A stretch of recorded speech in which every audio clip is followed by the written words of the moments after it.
আচ্ছা দেখেন, আমরা লাস্ট ক্লাসে আউটকাম বেসড এডুকেশন নিয়ে কিছু কথাবার্তা বলছিলাম, ইন্ট্রোডাক্টরি কথাবার্তা, যে আউটকাম বেসড এডুকেশন কেন আমাদের দরকার, এইটা আউটকাম বেসড এডুকেশন বলতে কি বোঝায়, এগুলো নিয়ে আমরা কিছু কথাবার্তা বলছিলাম। আউটকাম বেসড এডুকেশনে আমরা দেখছিলাম যে কিছু ফান্ডামেন্টাল প্যারামিটার আমরা ইউজ করি আউটকাম বেসড এডুকেশনে। এর মধ্যে ইউনিভার্সিটির ভিশন, ইউনিভার্সিটির মিশন, এগুলা নিয়ে আমাদের সেট করা থাকে যে একটা ইউনিভার্সিটি তার মিশন কি হবে, তার ভিশন কি হবে। সাথে সাথে ইউনিভার্সিটি না, শুধুমাত্র ইউনিভার্সিটি না, তার ডিপার্টমেন্টেরও আলাদা আলাদা মিশন থাকতে পারে, ভিশন থাকতে পারে। এবং ডিপার্টমেন্টে আলাদা আলাদা প্রোগ্রাম থাকলে এই প্রোগ্রাম গুলারও মিশন ভিশন থাকবে। তাহলে এইখানে এরপরে আরো একটা টার্ম আমরা পাইছিলাম, প্রোগ্রাম এডুকেশনাল অবজেক্টিভ, যেটা মিন করে আমরা যে গ্রাজুয়েট গুলা বের করব, ওই গ্রাজুয়েট গুলা বের হওয়ার 4 বছর পরে গিয়ে সে কি কি অ্যাচিভ করতে পারবে। 3 থেকে 5 বছর পরে, 3 to 5 years আফটার গ্রাজুয়েশন, সে যে সময় গ্রাজুয়েট হয়ে যাবে, এরপরে সে কি কি অ্যাচিভ করতে পারবে, কি কি জানতে পারবে, কি কি নলেজ নিয়ে যাবে, কি কি নলেজ অ্যাচিভ হবে। এটা ছিল আমাদের প্রোগ্রাম এডুকেশনাল অবজেক্টিভ। এগুলা আগে সেট করা থাকে। এরপরে প্রোগ্রাম আউটকাম বলতে আমরা বুঝাইতাম যে আমরা যে প্রোগ্রামে পড়তেছি, ভিএসসি ইন সিএসসি, এই সিএসসি প্রোগ্রাম পড়ার পরে 4 বছর ধরে সে সিএসসি প্রোগ্রাম পড়বে। তাহলে এই 4 বছর পরে সে কি কি কি নলেজ অ্যাচিভ করবে, সে কি কি নিয়ে যাবে, তার মধ্যে কি কি গুণাবলী থাকবে, ওইগুলা সেট করা থাকে। ওইগুলাকে আমরা বলতাম প্রোগ্রাম আউটকাম। একটা প্রোগ্রামের আউটকাম কি, একটা প্রোগ্রামের আলটিমেট রেজাল্ট কি হবে, এটা আমার প্রোগ্রাম আউটকাম। এই প্রোগ্রাম আউটকাম গুলা দিয়েই আমরা প্রোগ্রাম এডুকেশনাল অবজেক্টিভ অ্যাচিভ করি। কারণ আমাদের টার্গেট প্রোগ্রাম আউটকামে আমরা যা শিখবো, এটাই তো 4 বছর পরে গিয়ে একটা নারী হবে, এইটাই অ্যাচিভ করতে পারবে আরো 4 বছর পরে, বা 3 থেকে 5 বছর পরে গ্রাজুয়েট আরো কিছু অ্যাচিভ করতে পারবে। এই যে প্রোগ্রাম আউটকাম গুলা, যে প্রোগ্রাম আউটকাম গুলা সে অ্যাচিভ করবে, এগুলা সে কিভাবে অ্যাচিভ করবে? কারণ 4 বছরে সে যে কোর্স গুলা করবে, সে যে অ্যাক্টিভিটি গুলা করবে, ওই সবগুলা অ্যাক্টিভিটির মাধ্যমে সে এই 4 বছরের নলেজ গুলা অ্যাচিভ করবে, প্রোগ্রাম আউটকাম গুলা অ্যাচিভ করবে। এই 4 বছরের মধ্যে আমরা যতগুলা কোর্স পড়বো, প্রতিটা কোর্স থেকে যেই সাবজেক্ট গুলা পড়বো, ওই সাবজেক্ট গুলা থেকে এই 4 বছরে যতগুলো অ্যাক্টিভিটি করবো, এটা হইতে পারে এক্সট্রা কারিকুলার অ্যাক্টিভিটি, হইতে পারে কো কারিকুলার অ্যাক্টিভিটি, ওই অ্যাক্টিভিটি গুলা থেকে সে এগুলা অ্যাচিভ করবে। যেই কোর্সের, তাহলে প্রতিটা কোর্সেরও কিছু আউটকাম থাকবে, যে আমি এই কোর্সটা কেন পড়তেছি। আমরা যে ফিজিক্স পড়তেছি, বা স্ট্রাকচার প্রোগ্রামিং ল্যাঙ্গুয়েজ কোর্স পড়তেছি, ক্যালকুলাস পড়তেছি, এই কোর্সগুলো কেন পড়তেছি, এগুলারও কিছু আউটকাম থাকবে। ওই যে প্রতিটা কোর্সের যে আউটকাম, এই আউটকাম গুলাকে আমরা বলি কোর্স আউটকাম। তাহলে যতগুলা কোর্সই থাকবে, প্রতিটা কোর্সেরই আউটকাম থাকবে। এটা যেরকম একটা ফিজিক্স এর কোর্স হইতে পারে, এটা হইতে পারে স্ট্রাকচার প্রোগ্রামিং ল্যাঙ্গুয়েজ, এটা হইতে পারে ক্যালকুলাস, এটা হয়তোবা অন্য একটা কোর্স, হয়তোবা ম্যাথের কোনো কোর্স থাকতে পারে, বা বা কেমিস্ট্রির কোর্স থাকতে পারে। ওই প্রতিটা কোর্স থেকেই কোর্সেরও কিছু আউটকাম থাকবে। এই আউটকাম গুলাই অ্যাচিভ করবে, এই আউটকাম গুলাই অ্যাচিভ করতে হেল্প করবে প্রোগ্রাম আউটকামকে। মানে প্রতিটা কোর্সের আউটকাম গুলাই প্রোগ্রাম আউটকামকে অ্যাচিভ করতে হেল্প করবে। কোর্সের আউটকাম যেরকম থাকবে, এগুলা অ্যালাইন করবে এই প্রোগ্রাম আউটকামের সাথে। আমরা লাস্ট ক্লাসেও দেখছিলাম যে প্রোগ্রাম আউটকাম আমাদের ইঞ্জিনিয়ারিং প্রোগ্রামের জন্য 12টা প্রোগ্রাম আউটকাম থাকে। ইঞ্জিনিয়ারিং প্রোগ্রামের জন্য 12টা প্রোগ্রাম আউটকাম, এই 12টা প্রোগ্রাম আউটকাম নিয়ে আমরা কথা বলছিলাম। যে আমাদের আমাদের প্রোগ্রাম এডুকেশনাল কিছু অবজেক্টিভ থাকে, এগুলো অ্যাচিভ করা হয় প্রোগ্রাম আউটকাম থেকে। 4 বছরে যে আমরা প্রোগ্রামটা কমপ্লিট করব, এই প্রোগ্রামের কিছু আউটকাম থাকবে। এই প্রোগ্রামের টোটাল 12টা আউটকাম থাকে। যে কোনো ইঞ্জিনিয়ারিং প্রোগ্রামের জন্য 12টা আউটকাম থাকে। এটা শুধু সিএসসি না, এটা যত ইঞ্জিনিয়ারিং প্রোগ্রাম আছে সবগুলোরই বা মোটামুটি 12টা আউটকাম। এইগুলো চেঞ্জ হইতে পারে, কিন্তু মোটামুটি এই 12টা আউটকাম স্ট্যান্ডার্ডই। এটা ওয়াশিংটন অ্যাকর্ড বা আইবি, ওদের এটাই ফলো করা হয়। তাহলে এইটা যেহেতু স্ট্যান্ডার্ড, এটা আর এখন চেঞ্জ করা হইতেছে না। এই 12টা আউটকাম সে অ্যাচিভ করবে। এই 12টা আউটকাম অ্যাচিভ করবে কিভাবে? বিভিন্ন কোর্স থেকে। এই কোর্স যেগুলো আছে, ফিজিক্সের থাকতে পারে, কেমিস্ট্রির থাকতে পারে, যে সিএসসির কোর কোর্স গুলা পড়তেছেন এগুলা থাকতে পারে, এগুলা থেকে সে কোর্স আউটকাম গুলাই অ্যালাইন করবে, কোর্স আউটকাম গুলা ম্যাচ করবে প্রোগ্রাম আউটকামের সাথে। তাহলে যে সবগুলা কোর্সেরই কিছু আউটকাম থাকবে, 3 থেকে 5টা আউটকাম স্ট্যান্ডার্ড ধরা হয়, যে 3 থেকে 5টা আউটকাম থাকবে। এগুলা ম্যাচ করবে, যে কোনো একটা প্রোগ্রাম আউটকামের সাথে ম্যাচ করবে। এগুলা কিভাবে আমরা অ্যাসেস করব, কিভাবে আমরা বুঝবো সে এই আউটকাম গুলো ফিল করছে কিনা? এগুলোর জন্য আমরা class test, mid term, presentation, final exam এগুলা নিয়ে নিব। তাহলে এই যে আমরা যতগুলা কোর্সই পড়বো প্রতিটারই কিছু আউটকাম থাকবে। তাহলে এই আউটকাম গুলা কিরকম, যদি আমরা একটু দেখি যে এই আউটকাম গুলো কিরকম হইতে পারে। আমরা যদি কারিকুলামটাতে যাই তাহলে আমরা দেখবো কারিকুলামে এই আউটকাম গুলো আমাদের দেখানো আছে। যেরকম এটা হচ্ছে আপনাদের যে কারিকুলামটা, এই কারিকুলামটা হচ্ছে আপনারা ফলো করতেছে। এই যে 12টা প্রোগ্রাম আউটকাম, এগুলা এই সবগুলা প্রোগ্রাম আউটকামই ম্যাচ করানো আছে তার এই এটা পিইও বলতে বোঝানো হয়, প্রোগ্রাম এডুকেশনাল অবজেক্টিভ। এগুলা ম্যাচ করা আছে মিশনের সাথে। এই পিইও এগুলাকেও ম্যাচ করানো হয়েছে, এগুলার সাথে ম্যাচ করানো হয়েছে প্রোগ্রাম লার্নিং আউটকাম। এই যে পিইও যেগুলা 4টা প্রোগ্রাম এডুকেশনাল অবজেক্টিভ আছে, এগুলা ম্যাচ করানো আছে কার সাথে? এই যে program learning outcome, program outcome যেটা আমরা বলতেছি। তাহলে এই এ বি সি প্রথম যে 5টা এগুলা ম্যাচ করে, এগুলা অ্যাচিভ করে আমাদের 1 নম্বর প্রোগ্রাম লার্নিং আউটকামকে। এইখানে ইন্ডিভিজুয়াল ওয়ার্ক, কমিউনিকেশন বা প্রজেক্ট ম্যানেজমেন্ট এন্ড ফাইন্যান্স এগুলা ম্যাচ করে 2 নম্বর প্রোগ্রাম এডুকেশনাল অবজেক্টিভ থেকে। মানে এইগুলা যদি সে অ্যাচিভ করতে পারে তাহলে এই আউটকামটাও সে অ্যাচিভ করতে পারবে, যেটা হচ্ছে পিইও বলতে বোঝানো হয় প্রোগ্রাম এডুকেশনাল অবজেক্টিভ। একটা গ্রাজুয়েট পাস করে যাওয়ারও 4 বছর পরে এটা অ্যাচিভ করবে। এটা অ্যাচিভ করতে সেই নলেজ গুলা নিয়ে যাবে। তাহলে এই প্রোগ্রাম আউটকাম গুলা ম্যাচ করানো হয়, প্রোগ্রাম আউটকাম গুলা অ্যাচিভ করানো হয় কার সাথে? প্রোগ্রাম আউটকাম গুলা অ্যাচিভ করানো হয় বিভিন্ন কোর্স থেকে। তাহলে এই কোর্সের কোন কোর্স কোনটার সাথে ম্যাচ করে, এইখানেও দেখবেন এগুলা দেওয়া আছে। যে আমরা যে বলতেছি ইংলিশ কোর্স কেন পড়বো, এইটা আমার প্রোগ্রাম আউটকামের কোনটাকে অ্যাচিভ করবে? প্রোগ্রাম আউটকামের জে কে অ্যাচিভ করে, প্রোগ্রাম আউটকামের এল কে অ্যাচিভ করে। প্রোগ্রাম আউটকামের যে কোনটা ছিল? যে প্রোগ্রাম আউটকামের এই যে ছিল কমিউনিকেশন, এল ছিল লাইফ লং লার্নিং। তাহলে আমি ইংলিশ কোর্সটা, কমিউনিকেটিভ ইংলিশ কোর্সটা পড়তেছি এই যে কমিউনিকেশন স্কিলটাকে ডেভেলপ করার জন্য, তার সাথে সাথে লাইফ লং লার্নিং কে ডেভেলপ করার জন্য। সেম ভাবে আমরা যেই কোর্সটাই পড়বো না কেন সবগুলাই এরকম ম্যাচ করানো আছে। এই যে ধরেন আমরা যে ফিজিক্স কোর্সে পড়তেছি, ফিজিক্স কোর্সটা আমরা কেন পড়তেছি? এইটা 1 নম্বর প্রোগ্রাম আউটকামের সাথে ম্যাচ করানো আছে। 1 নম্বরটা কি ছিল? Engineering knowledge. 2 নম্বর প্রোগ্রাম আউটকামের সাথে ম্যাচ করানো আছে, 3 নম্বর প্রোগ্রাম আউটকামের সাথে ম্যাচ করানো আছে। মানে আমি এই কোর্সটা যদি পড়ি, কোর্সের আউটকাম গুলো যেরকম পাবো, প্রোগ্রাম আউটকামের 3টাকে সে অ্যাচিভ করবে। কিভাবে? কোন 3টাকে? যে এডুকেশনাল নলেজকে, ইঞ্জিনিয়ারিং নলেজকে অ্যাচিভ করবে, প্রবলেম অ্যানালাইসিসকে অ্যাচিভ করবে, ডেভেলপমেন্ট অফ সলিউশন, এই 3টাকে অ্যাচিভ করবে। তাহলে এরকম এই বিভিন্ন কোর্স থেকে আমরা এই 12টা প্রোগ্রাম আউটকামকে অ্যাচিভ করার জন্য আমরা এই কোর্সগুলা ইমপ্লিমেন্ট করে থাকি। কিছু কোর্স, একটা কোর্স থেকে যে আমি 12টা পাবো তা না, এক একটা কোর্স থেকে এক একটা পাইতে পারি। তাহলে এইভাবে হচ্ছে আমার প্রোগ্রাম আউটকাম গুলো অ্যাচিভ করি। প্রোগ্রাম আউটকাম গুলো অ্যাচিভ করার জন্য এই প্রোগ্রাম আউটকাম বলতে কোর্স আউটকাম গুলা ফুলফিল করানো লাগে।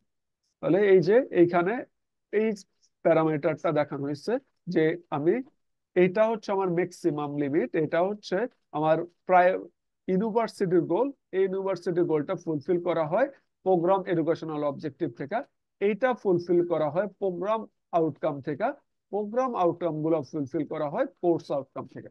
এখন যদি আপনি এই কোর্সটার আউটকাম ঠিক মতো ফুলফিল না করেন, তাহলে এইটা শুধুমাত্র এই কোর্সটাকেই ধ্বংস করবে না, এর সাথে সাথে আপনার প্রোগ্রাম আউটকামকেও ধ্বংস করবে, প্রোগ্রাম এডুকেশনাল অবজেক্টিভকেও অ্যাচিভ করতে পারবে না, মিশনটাকেও অ্যাচিভ করতে পারবে না, ভিশনটাকেও অ্যাচিভ করতে পারবে না। এটা অনেকটা এরকম যে আপনি একটা বিল্ডিং বানাইতেছেন, বিল্ডিং এর একটা ইট সরাই ফেলছেন, বা বিল্ডিং এর একটা পিলার সরাই ফেলছেন, একটা পিলার সরাই ফেলছেন, অত বড় কিছু করেন নাই, না, বড় কিছুই করছেন। পিলার সরানো মানে আপনি পুরো বিল্ডিংটাকে আনস্টেবল করে দিচ্ছেন। এই জন্য আমরা প্রতিটা কোর্সেই মনোযোগ দেওয়া লাগবে, কারণ এই প্রতিটা কোর্সের সাথে আমার program outcome dependent, program outcome related, যার কারণে আমাদের প্রতিটা কোর্সে মনোযোগ দেওয়া লাগে। তাহলে এই প্রতিটা কোর্স অ্যাচিভ করা হয়, তার কিছু আউটকাম থাকে। এখানে আমাদের যেরকম ফিজিক্স কোর্সেরও কিছু আউটকাম আছে। এই ফিজিক্স কোর্সের আউটকাম কি, যে এই কোর্স শেষে আমি কি কি শিখবো, এই কোর্স শেষে আমরা শিখবো, এই যে কোর্স আউটকাম নিয়ে বলা আছে, এই যে এখানে এক্সপ্লেন ইলেকট্রিসিটি আর ম্যাগনেটিজম। আমরা কোর্স শেষে ইলেকট্রিসিটি আর ম্যাগনেটিজম সম্পর্কে এক্সপ্লেন করতে পারবো। তারপরে and close connection between electricity and magnetism, apply Faraday's law and Lorentz law in induction problem. Induction প্রবলেমে আমরা অ্যাপ্লাই করতে পারবো ফ্যারাডেস ল, লরেন্স ল বা বায়োট-সাভার্ট ল, এম্পিয়ার্স ল, এগুলা দিয়ে আমরা ম্যাগনেটিক ফিল্ড ক্যালকুলেট করতে পারবো। দেখেন, সবগুলাই কিন্তু আমি অ্যাচিভ করতে পারবো এই কোর্স শেষ করলে। Execute different electrical circuit law. Different electrical circuit law বলতে বোঝানো হয়তো আমার ওহমস ল, কারশফস ল, সুপারপজিশন থিওরিয়াম বা nodal analysis, mesh analysis, network theorem যেগুলো আছে, এগুলা এক্সিকিউট করতে পারবো, এগুলো আমি সার্কিটে ইউজ করতে পারবো। Analyse electrical circuits and develop simple equivalent circuit of complex circuit applying network theorem.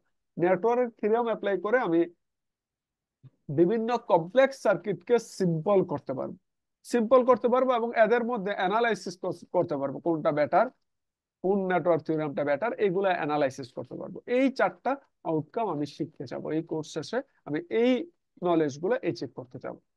এই যে লার্নিং আউটকাম গুলো আমরা সেট করছি, এই লার্নিং আউটকাম গুলো আমরা কিভাবে সেট করছি, এই লার্নিং আউটকাম গুলো সেট করার জন্য আমরা বলি এই লার্নিং আউটকাম গুলো হইতে হবে, এটা শুধুমাত্র কোর্স আউটকাম না, প্রোগ্রাম আউটকাম না, যত লার্নিং আউটকামই আছে না কেন সবগুলো আমরা সেট করার জন্য আমরা বলি একটা টেকনিক ফলো করি।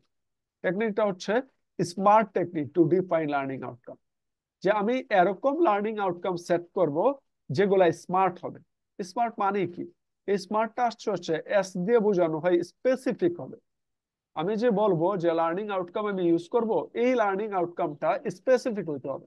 এরকম না যে আপনাকে বললো যে একটা গ্রাম সম্পর্কে আইডিয়া, গ্রাম সম্পর্কে আপনি পড়াশোনা করবেন, তাহলে আপনি কি করবেন, আপনাকে যদি আউটকাম দেওয়া হয় সে গ্রাম সম্পর্কে জানতে পারবে, তাহলে এটা কি স্পেসিফিক হইলো? স্পেসিফিক হয় নাই। গ্রামের অনেক ক্রাইটেরিয়া আছে, সে কোনটা কোনটা সম্পর্কে জোর দিবে, কোনটা সম্পর্কে সে ভালো বুঝবে, এগুলো স্পেসিফিক হইতে হবে, মেজারেবল হইতে হবে। যে আমি বললাম সে এই কোর্স শেষে এইটা সম্পর্কে আন্ডারস্ট্যান্ড করবে, আন্ডারস্ট্যান্ড কতটুকু বুঝছে, সে কি প্রপারলি বুঝলো না ফাঁকি দিয়ে বুঝলো, কতটুকু বুঝলো, এগুলা আমি মেজার করতে পারি না। তাহলে আমাকে এরকম আউটকাম সেট করতে হবে যেগুলা মেজারেবল। যেরকম আমরা আউটকাম যে সময় সেট করছি, আমরা বলছি দেখেন কোর্সে আমরা বলছি এক্সপ্লেইন করতে পারবে, আমি তাকে কোশ্চেন করে অ্যানালাইসিস করতে পারবো যে সে এক্সপ্লেন করতে পারে কিনা, কোন টপিক এক্সপ্লেন করতে পারে কিনা। অ্যাপ্লাই করতে পারবে, আমি কোনো একটা সার্কিট হয়তো বললাম ওহমস ল অ্যাপ্লাই করে, যদি অ্যাপ্লাই করতে পারে তাহলে আমি এটা মেজার করতে পারতেছি। অ্যাচিভেবল হইতে হবে। তাহলে অ্যাচিভেবল মানে কি, আমি কোর্সে এরকম আউটকাম দিব না যেই আউটকাম গুলো অ্যাচিভ করার মতো না। অ্যাচিভ করার মতো না বলতে আমি বললাম যে ফিজিক্স কোর্স শেষে সে এরকম নলেজ পাবে যে নলেজ দিয়ে সে একটা পাওয়ার প্লান্ট কন্ট্রোল করতে পারবে। তাহলে এই ফিজিক্স কোর্সে পাওয়ার প্লান্ট কন্ট্রোল করতে পারবে এরকম নলেজ কি আমি তাকে দিতে পারবো? এটা হবে অ্যাচিভেবলও হয় না, এটা রিয়েলিস্টিকও হয় না। আমার সিচুয়েশন অনুসারে আমি তাকে ওই পাওয়ার প্লান্টের মতো কন্ট্রোল করার মতো তাকে ফেসিলিটি দিতে পারতেছি না, তাকে ওই পরিমাণ ট্রেনিং দিতে পারতেছে না। তাহলে এই কোর্সের মধ্যে আমি এত পরিমাণ নলেজ তাকে দিতে পারি না, তাহলে এটা যেরকম অ্যাচিভেবল না, এটা রিয়েলিস্টিকও না, এবং এটা টাইম বাউন্ড হইতে হবে। যে একটা আউটকাম টাইম বাউন্ড হইতে হবে, একটা নির্দিষ্ট সময়ের মধ্যে আমি শেষ করবো। আমি বললাম যে 10 বছর ধরে শেষ করব, তাহলে এটা তো আমার টাইম বাউন্ড হয় না। তাহলে এই আউটকাম গুলো এরকম টাইম বাউন্ড হইতে হবে। তাহলে এইটাকে আমরা বলি হচ্ছে smart technique to define learning outcome. যে লার্নিং আউটকাম গুলো আমরা ডিফাইন করি এগুলো হবে smart, specific, measurable, achievable, realistic and time bound. এই জন্য এই যে আমরা যে আউটকাম গুলা দিচ্ছি, এক্সপ্লেইন, অ্যাপ্লাই, অ্যানালাইজ, এগুলা আমি মেজার করতে পারি, এগুলা স্পেসিফিক, এগুলা রিয়েলিস্টিক, এগুলা টাইম বাউন্ড। এই জন্য আমরা এগুলা ইউজ করি। কিছু অ্যাকশন ভার্ব আছে যেগুলো আমরা ইউজ করি না, আমরা বলি এগুলো অ্যাভয়েড করে যাও। যেরকম আমি বললাম বিলিভ, সে আমি বিলিভ করি সে এটা বুঝবে। এই বিলিভটা স্পেসিফিক মেজারেবল মানে স্মার্ট টেকনিকের মধ্যে পড়ে না। Hear, realise, capacity, recognise, know, একটা কোর্স সম্পর্কে সে সি বা নো সে বুঝবে, জানবে, এগুলো আমি মেজার করতে পারি না। তাহলে অ্যাকশন ভার্বে আমরা এগুলা দিব না, এগুলা দেওয়া যাবে না। এগুলা হচ্ছে আমরা যে সময় কোর্স গুলা ডিজাইন করা হয়েছে, ডিজাইন করার সময় এগুলা মাথায় রেখে ডিজাইন করা হয়েছে। এইটা হচ্ছে কোর্স আউটকাম। তাহলে কোর্স আউটকাম প্রতিটা কোর্সেরই এরকম কোর্স আউটকাম থাকবে। যে কোর্স গুলো আপনি পড়বেন সবগুলো কোর্সেরই কোর্স আউটকাম থাকবে। এখন আসেন, আমরা বলছি যে ওবির মধ্যে ওবিটা হচ্ছে এরকম যেটাকে আমি আউটকাম বেসড এডুকেশন, আমার নলেজ হবে আউটকাম বেসড। আমি যাই শিখবো না কেন, এটা কেন শিখতেছি, কিভাবে শিখতেছি, এর টিচিং অ্যাসেসমেন্ট কিরকম হবে, লার্নিং অ্যাসেসমেন্ট কিরকম হবে, সবগুলা থাকবে অর্গানাইজড এবং স্পেসিফিক। এবং যদি দেখা যায় যে এই কোর্সটা শেষে আমি এরকম কিছু ফিডব্যাক পাইলাম যে এই কোর্সের কিছু মডিফিকেশন আনা দরকার, এই প্রোগ্রামের কিছু মডিফিকেশন আনা দরকার, এই যে টিচিং অ্যাসেসমেন্ট আমি গেছি এই অ্যাসেসমেন্টটা বেটার না, এইটাকে মডিফাই করা লাগবে, তাহলে এই মডিফিকেশনটা দেখানো হইতে হবে। তাহলে এইটা কন্টিনিউয়াসলি ইমপ্রুভমেন্ট হইতে পারে, কারিকুলামটা কন্টিনিউয়াসলি চেঞ্জ হইতে পারে। আজকে একটা কারিকুলাম দিলাম, কালকে আরেকটা কারিকুলাম আসবে, এরকম না, একটা নির্দিষ্ট সময় পরে পরে হয়তো বা কারিকুলামটা চেঞ্জ হইতে পারে।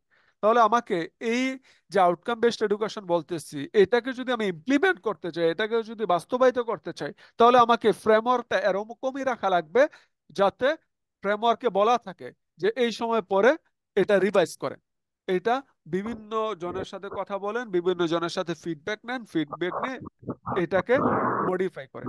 যেরকম ধরেন আপনি একটা আহ, ধরেন যে আপনি একটা ওই কফি শপ দিলেন, আপনি চিন্তা করলেন একটা কফি শপ দিবেন।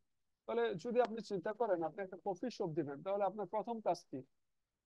কফি শপ দিতে হলে আপনাকে আগে জানা লাগবে কফি শপে যত ইনগ্রেডিয়েন্ট লাগে। আপনার শুধুমাত্র কফি বানানোর জন্য না, একটা ব্যবসা দাঁড় করানোর জন্য যত কিছু লাগে সবগুলাকে আগে প্ল্যান করবেন, এরপরে এটা বাস্তবায়িত করবেন। তারপরে কি করবেন? আপনি কফি শপ দিলেন, কফি শপ খুলে ফেললেন, সবকিছু জানলেন, সবকিছুর জন্য একটা প্ল্যান করলেন, এরপরে বাস্তবায়িত করলেন। কিন্তু দেখলেন যে এটা দিয়ে তেমন কাস্টমার আসতেছে না, ফিডব্যাক খারাপ আসতেছে, তাহলে আপনি কি করবেন? যে ফিডব্যাকটা নিবেন, ফিডব্যাক নেওয়ার পরে ওই ফিডব্যাক অনুযায়ী আপনি মডিফাই করতে হবে। তাহলে আপনি প্রথম কি করতেছেন? আপনি প্ল্যান করতেছেন, এরপরে ডু, এটা বাস্তবায়িত করতেছেন, এরপরে কি করবেন? এটা ফিডব্যাক নিবেন, এটার ফিডব্যাক নেবেন, ওইখানে হচ্ছে যে মডিফিকেশন গুলো আসবে, যে সার্ভে রেজাল্ট গুলো আসবে, এগুলো অনুসারে আপনি আবার এটাকে মডিফাই করতে হবে। তাহলে চারটা কাজ আপনাকে করলে দেখা যাবে যে এটা কন্টিনিউয়াসলি কফি শপটা ভালো দিকেই যাবে, কারণ কন্টিনিউয়াসলি মানুষের টেস্ট অনুসারে এটা মডিফাই করতে পারতেছে। এইটা শুধু আউটকাম বেসড এডুকেশনে না, আপনার বাস্তব জীবনেও আমরা এইভাবেই আগানো লাগে, এইভাবে আগানোটাই বেটার। তাহলে এই যে ইমপ্লিমেন্ট করার জন্য আউটকাম বেসড এডুকেশন ইমপ্লিমেন্ট করার জন্য আমরা বলি যে ইমপ্লিমেন্ট প্রসেসটা হবে প্রথমে আমি প্ল্যান করব। কিসের প্ল্যান করব? আমার কারিকুলামটা কি হবে, আমার কারিকুলামের প্রোগ্রাম লার্নিং আউটকাম কি হবে, প্রোগ্রাম আউটকাম কি হবে, কোর্স আউটকাম কি হবে, আমি সিলেবাস দিব, আমি বলেই দিব কোনটা, আমি কি এক্সাম নিব না, আমি প্রজেক্ট নিব না, আমি সার্ভে করব, আমি অ্যাসেসমেন্ট কিভাবে করব, টোটাল প্ল্যান থাকবে। ওই প্ল্যান অনুসারে আমি অ্যাক্ট করব, আমি প্ল্যান অনুসারে আমি এটা ইমপ্লিমেন্ট করব, ডু করব, ইমপ্লিমেন্ট। প্ল্যানের পরে আমার আসবে ইমপ্লিমেন্ট। ইমপ্লিমেন্ট করার পর কিভাবে করব? আমি এখন যেরকম আপনাদের ক্লাস নিতেছি, লেকচার দিতেছি, ল্যাব করাবো, টিউটোরিয়াল দিব, হয়তোবা আমি বলে দিব মাঝে মাঝে যে এই সোর্স থেকে আপনি পড়ে আসেন, এই আর্টিকেলটা পড়ে আসেন। শুধু পরে আসতে তো হবে না, সাথে আপনি আমাকে এইটাও এনশিওর করা লাগবে আপনি এটা ঠিক মতো বুঝছেন কিনা। তাহলে এটার জন্য আমি কি করব? এক্সাম নিব, টেস্ট নিব, প্রেজেন্টেশন নিব, বা অন্য কোনো ভাবে ল্যাব রিপোর্ট লিখতে দিব, এইগুলা রেজাল্ট গুলা নিব, গ্রেড গুলা নিব, সবগুলা নিয়ে আমি অ্যানালাইসিস করব। ধরেন আমি কোর্স শেষে দেখলাম যে এই কোর্সে আমি যে কোশ্চেন করছি, 1 নাম্বার কোশ্চেন সবাই পারছে, 2 নাম্বার কোশ্চেন কেউ পারে নাই। এর মানে কি? 1 নাম্বার কোশ্চেন আমি পড়াইলো, ভালোভাবে পড়াইতে পারলো, 2 নাম্বার কোশ্চেন আমি যা পড়াইছি এটা ভালোভাবে পড়াইতে পারি নাই, বা স্টুডেন্ট ভালোভাবে বুঝতে পারে নাই। তাহলে আমার কি করা লাগবে? এরপরে যে সময় আমি পড়াতে যাব, এই 2 নাম্বার টপিক্সটা যে থেকে আমি যে কোশ্চেন করছিলাম, এই টপিক্সটা পড়ানোর ক্ষেত্রে আমাকে আরো মনোযোগী হইতে হবে। তাহলে এটা আমি কিভাবে বুঝবো? আমি তো ফিডব্যাক পাইতে হবে। যদি আমি এই ফিডব্যাক গুলো অ্যানালাইসিস না করি, তাহলে তো আমি বুঝতে পারবো না কোন জায়গায় আমার মডিফাই করা লাগবে। এই জন্য পরে আমরা এই রেজাল্ট গুলাকে চেক করব। কিভাবে চেক করব? আমি স্টুডেন্ট থেকে ফিডব্যাক নিব, আমি যে কোর্সটা পড়াইতেছি এই কোর্সটা কি ইন্ডাস্ট্রিতে এখন দরকার কিনা, রিয়েল লাইফে এখন দরকার কিনা। এই জন্য আমি ফিডব্যাক নিব ইন্ডাস্ট্রি থেকে, অ্যালামনাই থেকে, যারা বের হয়ে গেছে তাদের থেকে ফিডব্যাক নিব, টিচার যারা আছে, একাডেমিশিয়ান যারা আছে তাদের থেকে ফিডব্যাক নিব, এক্সটার্নাল এক্সামিনার যারা আছে তাদের থেকে ফিডব্যাক নিব। মানে আমরা কোশ্চেন গুলা যে সময় এই খাতাগুলো চেক করা হয়, খাতাগুলো চেক করার নর্মাল নিয়ম হচ্ছে ফার্স্ট এক্সামিনার যে থাকবে, যে পড়াইছে সেই চেক করবে, তার সাথে সাথে আরো একজন চেক করবে। বলে সেও এইগুলো এইখানে ফিডব্যাক দিতে পারবে যে আমার কোশ্চেন কিরকম হয়েছে, অ্যাসেসমেন্ট কিরকম হয়েছে, এগুলো নিয়ে সেও ফিডব্যাক দিবে। এরপরে এই ফিডব্যাক অনুসারে আমি মডিফাই করতে হবে। এই ফিডব্যাক অনুসারে এটার মডিফিকেশন আনতে হবে, অল্টারনেটিভ ডিজাইন করব, নতুন করে আবার ডিজাইন করব। অল্টারনেট কন্টেন্ট ডেলিভারি অপশনও আমার চেঞ্জ করা লাগতে পারে, কন্টেন্ট যেভাবে পড়াইতেছে এটাও চেঞ্জ করা লাগতে পারে, অ্যাসেসমেন্ট অপশনও চেঞ্জ আনা লাগতে পারে। তাহলে এইটা হচ্ছে একটা সার্কেলের মতো চলবে, কন্টিনিউয়াসলি চলতে থাকবে, মানে কন্টিনিউয়াস ইমপ্রুভমেন্ট হইতে থাকবে। এরপরে আসেন। তাহলে মাসুম। এইটা হচ্ছে আমাদের আউটকাম বেসড এডুকেশন ইমপ্লিমেন্ট করার একটা সার্কেল, যে সার্কেলে আমরা বলতেছি একটা যে প্রথমে আমরা প্ল্যান করব। প্ল্যান করতেছি মানে হচ্ছে আমি টোটাল গাইডলাইন দিয়ে দিতেছি সে প্রোগ্রামে কি কি শিখবে, কি কি নিয়ে যাবে, কিভাবে কোনটা অ্যাচিভ করা হবে, সবগুলার প্ল্যান করতেছি। প্ল্যান করার সময় আমরা কাদের থেকে প্ল্যান নিব? আমরা আমাদের এই অ্যালামনাই যারা আছে, স্টক হোল্ডার যারা আছে, ইন্ডাস্ট্রি এক্সপার্ট যারা আছে তাদের থেকে প্ল্যান নিব। এরপরে এটা আমি এক্সিকিউট করব। এক্সিকিউট করার সাথে সাথে এটা আমি চেক করব যে এটা ঠিক আছে কিনা, যদি দরকার পড়ে এটাকে আমরা মডিফাই করব, আবার প্ল্যানটাই আমার চেঞ্জ হয়ে আসবে। তাহলে এইটা আমরা কিভাবে ইমপ্লিমেন্ট করি, এটা আমাদের এডুকেশন সিস্টেমে আমরা কিভাবে ইমপ্লিমেন্ট করি, এটা হচ্ছে যে এতক্ষণ আমরা যেটা বলছি এইটাই, যে আমাদের এটা হচ্ছে আমাদের প্ল্যান, যে আমরা এই ভিশন, একটা ইউনিভার্সিটির ভিশন, ডিপার্টমেন্টের ভিশন মিশন সেট করা, প্রোগ্রাম এডুকেশন অবজেক্টিভ সেট করা, প্রোগ্রাম আউটকাম সেট করা, কোর্স আউটকাম সেট করে দিচ্ছে, আমাদের এটা প্ল্যান। এই যে আমরা যে কারিকুলামটা দিচ্ছি এটাই হচ্ছে আমাদের প্ল্যান। তাহলে এটা আমরা এখন এক্সিকিউট করতেছি। এটা আমরা আপনাদের পড়ানোর মাধ্যমে, অ্যাসেসমেন্ট করানোর মাধ্যমে, একটি লার্নিং অ্যাক্টিভিটির মাধ্যমে আমরা এটা এক্সিকিউট করতেছি, ডু করতেছি। এরপরে কি করব? এই এক্সিকিউশনের রেজাল্ট থেকে আমরা অ্যাসেসমেন্ট গুলা থেকে চেক করব এটা কি ঠিক আছে কিনা, চেক করব। চেক করার পরে এইগুলার ফিডব্যাক থেকে আমি হচ্ছে ইমপ্রুভমেন্ট করব। এটা অ্যাক্ট, আমি ইমপ্রুভমেন্ট করব। তাহলে এখন ইমপ্রুভমেন্ট করার পরে এটা আবার প্ল্যানের মধ্যে অ্যাড হয়ে যাবে, যেগুলা ইমপ্রুভমেন্ট করা দরকার এগুলো আমার প্ল্যানের মধ্যে অ্যাড হয়ে যাবে। এখানে স্টক হোল্ডার কারা, ইম্পোর্ট দেবে কারা, স্টক হোল্ডার, ইনস্টিটিউট, ডিপার্টমেন্ট, সবাই এখানে ইম্পোর্ট দিবে।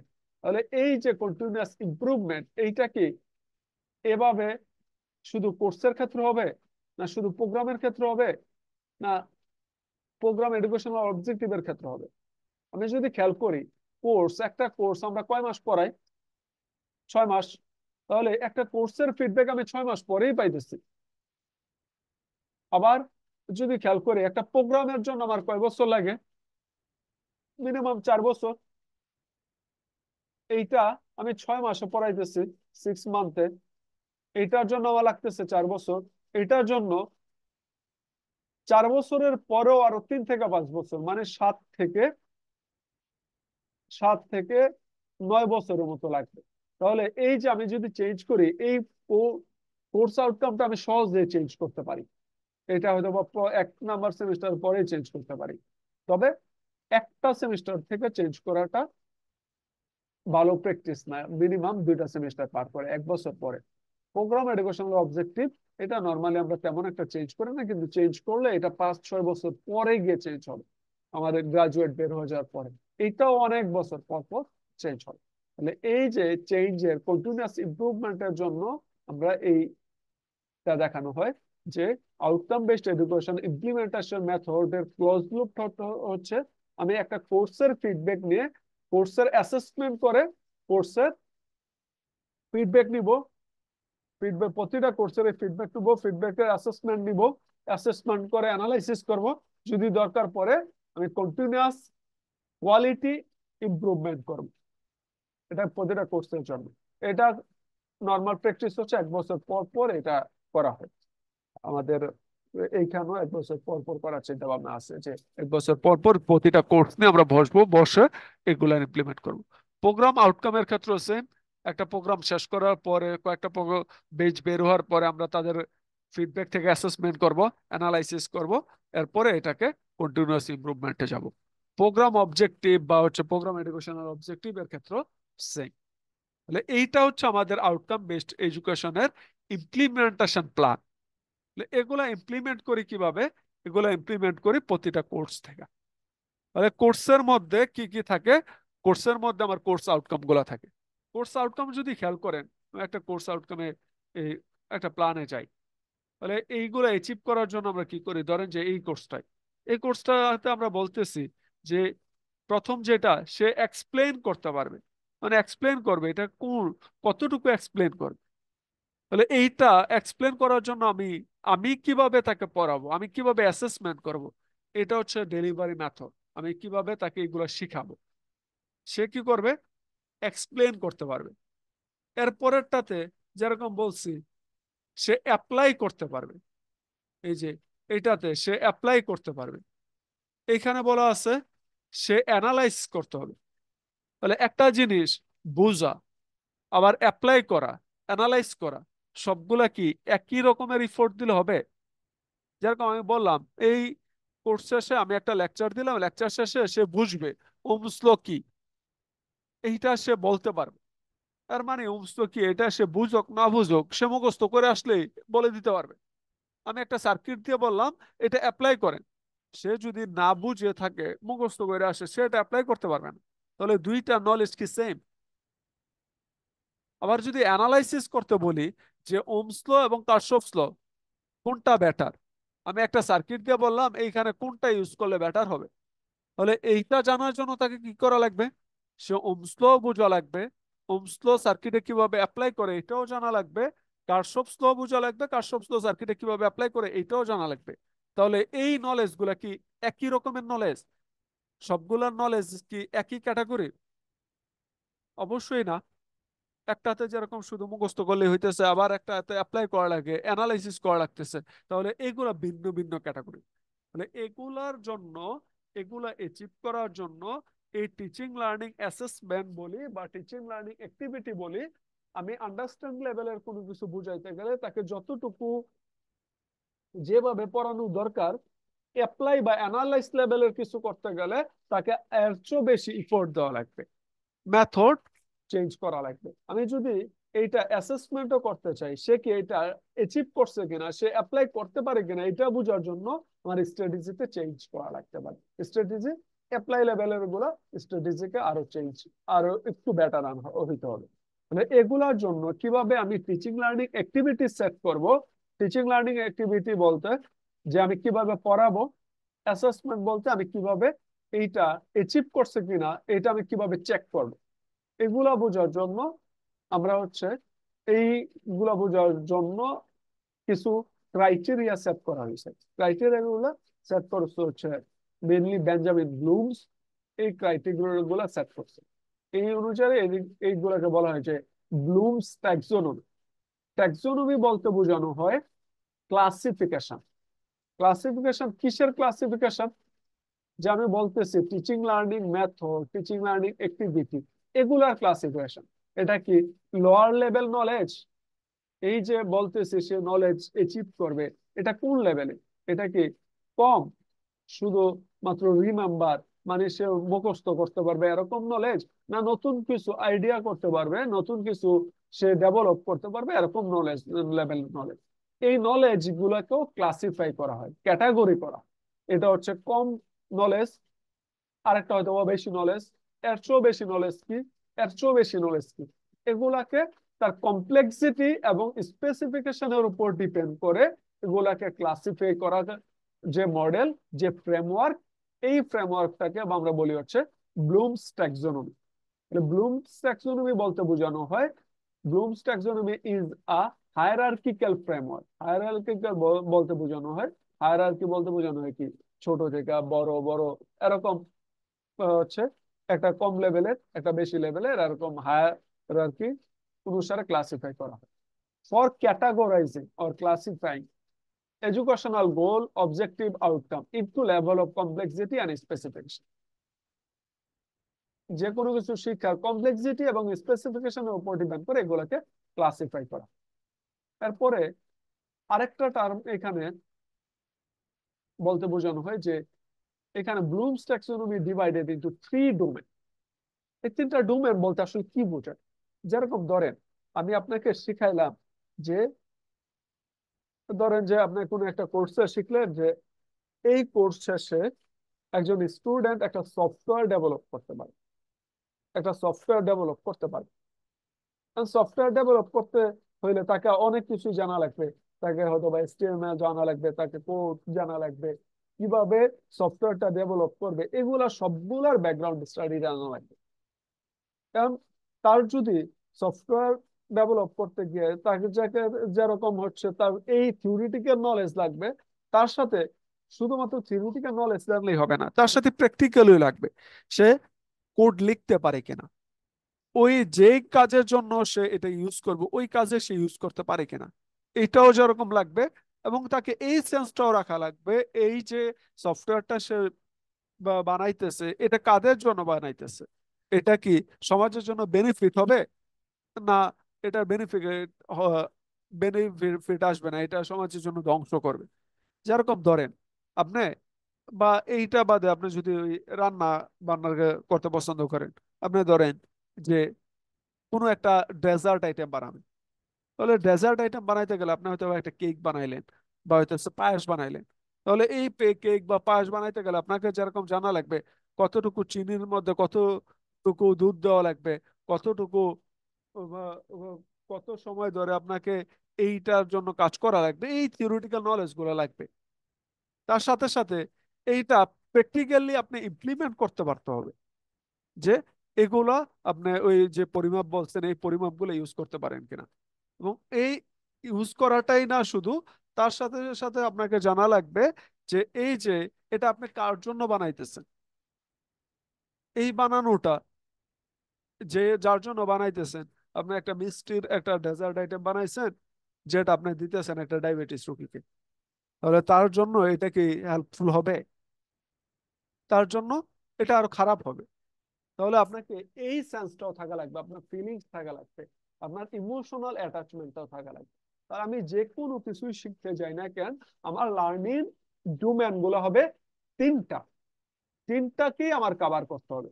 যদি তিনটাকে কভার করতে পারি তাহলে আমি বলবো এই লার্নিংটা হচ্ছে একটা ফ্রুটফুল লার্নিং, একটা আউটকাম বেসড লার্নিং। তিনটার মধ্যে কি আমার থিঙ্কিং থাকা লাগবে, থিঙ্কিং স্কিল থাকতে হবে, আমি এইটা ইউজ করতে পারি কিনা ফিজিক্যাল স্কিল থাকা লাগবে, তার সাথে ইমোশনাল অ্যাটাচমেন্ট থাকা লাগবে। তাহলে এই তিনটা ডোমেন আমার কভার করা লাগবে। তো এই তিনটা ডোমেনকে আমরা বলি ব্লুমস ট্যাক্সোনমি, বা লার্নিং ডোমেন হচ্ছে আমাদের তিনটা। তাহলে লার্নিং ডোমেন গুলা কি?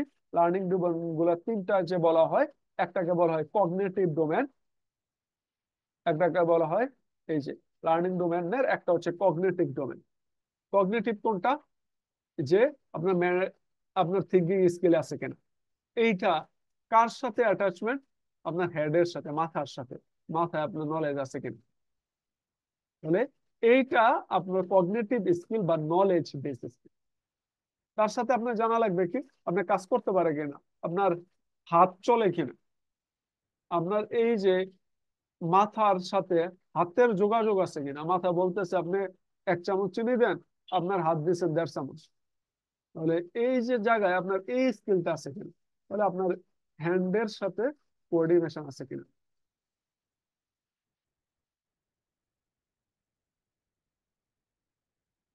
এরপরে আপনার ইমোশনাল অ্যাটাচমেন্ট আছে কিনা। মানে এটা যার জন্য বানাইতেছেন এই ইমোশনাল অ্যাটাচমেন্ট আছে কিনা। তাহলে এটাকে আমরা বলি অ্যাটিটিউড লেভেল, অ্যাটিটিউড ডোমেন। তাহলে এটা হচ্ছে হার্ডের সাথে রিলেটেড। হার্ড আপনি ফিল করতে পারে কিনা, আপনি এটাকে ভ্যালু দেন কিনা। যে একটা ডায়াবেটিস রোগীকে চিনি জাতীয় কোনো কিছু দেওয়া যাবে না, এটাকে ভ্যালু দেন কিনা। বা পরিমিত পরিমাণ দেওয়া লাগবে, কতটুকু দিবেন, এইটাকে আপনি ভ্যালু ক্রিয়েট করেন কিনা। তাহলে এই তিনটা বলি আমরা হচ্ছে তিনটা ডোমেন, 3H। মাথা, মন এবং হাত, তিনটেই আসবে। তাহলে এই তিনটা ডোমেনকে আমরা বলি হচ্ছে লার্নিং অ্যাক্টিভিটি। লার্নিং অ্যাক্টিভিটির মধ্যে আমার তিনটা ডোমেনই কভার করে। তাহলে ব্লুমস ট্যাক্সোনমি যেটা করে এই তিনটা ডোমেনের মধ্যে, যেটা বলতেছে থিঙ্কিং স্কিল। থিঙ্কিং স্কিল তো সবার সেম না। একটা হচ্ছে মনে রাখতে পারাটাও নলেজ লেভেলের কগনিটিভ ডোমেন, কগনিটিভ স্কিলকে ডেভেলপ করে। মনে রাখা এটাকে অ্যাপ্লাই করতে পারাটাও কগনিটিভ ডোমেনকে অ্যাচিভ করে। অ্যাপ্লাই করতে পারছে, এটা অ্যানালাইসিস করতে পারে, এটাও কগনিটিভকে অ্যাচিভ করে। তাহলে এই কগনিটিভের মধ্যে অনেকগুলা বাগ আছে, এই বাগগুলাই করে ব্লুমস ট্যাক্সোনমি। সাইকোমোটরের ক্ষেত্রে সাইকোমোটর ফিজিক্যাল স্কিল। ফিজিক্যাল স্কিলটা কিরকম? আপনাকে বললো যে কোনো কিছু করেন, আপনি দেখা দেখা করতে পারেন। আমি করে দিছি, আমার সাথে সাথে আপনি করতে পারতেছেন, মানে আমাকে নকল করতে পারতেছেন, এইটাও ফিজিক্যাল স্কিল। আরেকটা, আমি করে দিছি, আমি ইনস্ট্রাকশন দিতেছি, ইনস্ট্রাকশন অনুযায়ী আপনি কাজ করতে পারেন, এটাও ফিজিক্যাল স্কিল। তাহলে এই যে ফিজিক্যাল স্কিলের মধ্যে সাইকোমোটরের মধ্যে অনেকগুলো লেভেল আছে। অ্যাটিটিউড যেটা বলতেছি যে ইমোশন এর সাথে রিলেটেড, ইমোশনের মধ্যে অনেকগুলো লেভেল পাবো। ইমোশনের মধ্যে লেভেল কি আসবে? ইমোশনের মধ্যে যেরকম লেভেল আসবে যে আমি এখন পড়াইতেছি, আপনি কি আমার পড়ানোকে মনোযোগ দিতেছেন? আপনি কি ক্লাসে আছেন না ক্লাস থেকে বের হয়ে গেছেন? আমি যা বলতেছি এটাকে কি ভ্যালু দিতেছেন? যে আপনি, স্যার আছে স্যার। হ্যাঁ, তাহলে আপনার এই অ্যাটিটিউড লেভেলটা ঠিক আছে। অ্যাটিটিউড লেভেলে আপনি এইটাকে ইমোশনালি অ্যাটাচ করতে পারতেছেন। তাহলে এইটাও আপনার লার্নিং ডোমেনের মধ্যে আসে। তাহলে এই যে আপনার ক্লাসে আছেন, আপনি মনোযোগ দিতেছেন, এটাও আপনার অ্যাটিটিউডের মধ্যে আসবে। তাহলে এইটাও আমার লার্নিং ডোমেনের মধ্যে থাকে। মনোযোগ দিতেছেন, মনোযোগ দেওয়ার পরে আমি যা বলতেছি এটা নিয়ে আপনি আপনার বন্ধু বান্ধবের সাথে ডিসকাস করতেছেন কিনা। মানে আমি এই টপিকসটা যে আপনাকে পড়াইছি, এটা নিয়ে আপনি আপনার বন্ধু বান্ধবের সাথে ডিসকাস করতেছেন। যদি ডিসকাস করেন, এর মানে আমি যা পড়াইছি এটাকে আপনি ভ্যালু দিচ্ছেন, যার কারণে এইটা সম্পর্কে আপনার আগ্রহ বাড়ছে। আপনি বন্ধু বান্ধবের সাথে ডিসকাস করতেছেন বা আমার কাছে কোশ্চেন নিয়ে আসছেন। তাহলে এই ডিসকাশনটাও অ্যাটিটিউড লেভেলের মধ্যে আসে। এরপরে হয়তো বা এই রিলেটেড আপনাকে একটা প্রেজেন্টেশন দিব, ওই প্রেজেন্টেশনটার জন্য আপনি সময় দিতেছেন, এইটাও আপনার অ্যাটিটিউড লেভেলের আরো উপরের স্তর। তাহলে এই যে উপরের স্তরে ভিন্ন ভিন্ন লেভেলের নার্ডিক ডোমেন গুলা, এই ডোমেন গুলার ক্লাসিফিকেশন যে মডেলটা, এই মডেলটাই হচ্ছে ব্লুমস ট্যাক্সোনমি। প্রথমে ব্লুমস দিছে, এরপরে এর সাথে আরো অনেকেই কাজ করছে, ব্লুমের সাথে আরো অনেকেই কাজ করছে। এটা প্রথমে দেওয়া হয়েছে 1956 সালে। এটা ব্লুমস দিচ্ছে, ব্লুমস থেকে আসছে। ব্লুমস মেইনলি কগনিটিভ ডোমেনটা নিয়ে কাজ করছে। এরপরে এফেক্টিভ ডোমেন, সাইকোমোটর ডোমেন, এগুলা নিয়ে আরো অন্যরা কাজ করছে। আর আমরা প্রথমে ডোমেনের কগনিটিভ ডোমেনটা দেখবো, এরপরে এফেক্টিভ, সাইকোমোটর, এগুলার ক্লাসিফিকেশন দেখবো। তাহলে ব্লুমস এর কগনিটিভ ডোমেন কোনটা? কগনিটিভ ডোমেন হচ্ছে ওই ডোমেনটা যেই ডোমেনটা আমার থিঙ্কিং স্কেলের সাথে রিলেটেড। তাহলে এইটা ব্লুমস ট্যাক্সোনমি আমার কেন দরকার? দরকার হচ্ছে to promote higher forms of thinking in education. Higher forms of thinking বলতে আমি শুধু মুখস্থের উপরে বেস করবো না, আমি অ্যাপ্লাই করব, অ্যানালাইসিস করব, নতুন কিছু ক্রিয়েট করব। তাহলে আমার টার্গেট হবে সবসময় যত উপরে যাওয়া যায়, নতুন কিছু ক্রিয়েট করার দিকে। তাহলে এই ব্লুমস ট্যাক্সোনমির মধ্যে এই ক্লাসিফিকেশন গুলো করা হয়েছে। কগনিটিভ ডোমেনটা হচ্ছে knowledge and develop intellectual skill, thinking skill. এর মধ্যে বাঘগুলা কিরকম? বাঘগুলা প্রথমে 1956 সালে একটা বাঘ করা হয়েছে। সে প্রথমে যে সময় বাঘ করছে 1956 সালে, সে বাঘ করছে যে সবচেয়ে ছোট লেভেলের নলেজ হচ্ছে নলেজ, এরপরে হচ্ছে কম্প্রিহেনশন, এরপরে অ্যাপ্লিকেশন, এরপরে অ্যানালাইজ করা, সিনথেসিস করা, ইভালুয়েট করা। পরে এটাকে একটু চেঞ্জ করা, পরে 2001 সালে এটাকে একটু চেঞ্জ করা হয়েছে, যে এটা নাউন ফর্মে ছিল এটাকে বার্ব ফর্মে নেওয়া হয়েছে। বার্ব ফর্মে নিয়ে এটাকে বলছে যে সবচেয়ে ছোট লেভেলের থিঙ্কিং স্কিল হচ্ছে সে রিমেম্বার করছে। রিমেম্বার কি? সে শুধুমাত্র মনে রাখতে পারে ফ্যাক্ট যেগুলো আছে, এই ফ্যাক্ট গুলা মনে রাখতে পারতেছে, রিকল করতে পারতেছে। যে আমি বললাম ওমস ল, সে ওমস ল কি এটা রিকল করতে পারতেছে। এটা হচ্ছে সবচেয়ে নিচের লেভেলের থিঙ্কিং স্কিল। এরপরে আন্ডারস্ট্যান্ড, সে এটা বুঝতে পারছে, এক্সপ্লেন করতে পারে, তার নিজের ভাষা আপনাকে বুঝাইতে পারছে। আমি যা বুঝাইছি এটা তার নিজের ভাষা আপনাকে বুঝাইতে পারে। তাহলে এইটা হচ্ছে এর পরের, এর চেয়েও বেটার থিঙ্কিং স্কিল। এর চেয়ে বেটার কোনটা? সে এটা বিভিন্ন সার্কিটে ওমস ল অ্যাপ্লাই করতে পারে। তাহলে সে অ্যাপ্লিকেশন করতে পারতেছে, সে শুধুমাত্র রিমেম্বারে নাই, অ্যাপ্লাই করতে পারতেছে। এটা আরেকটু উপরে লেভেলে। এরপরে অ্যানালাইজ লেভেলের।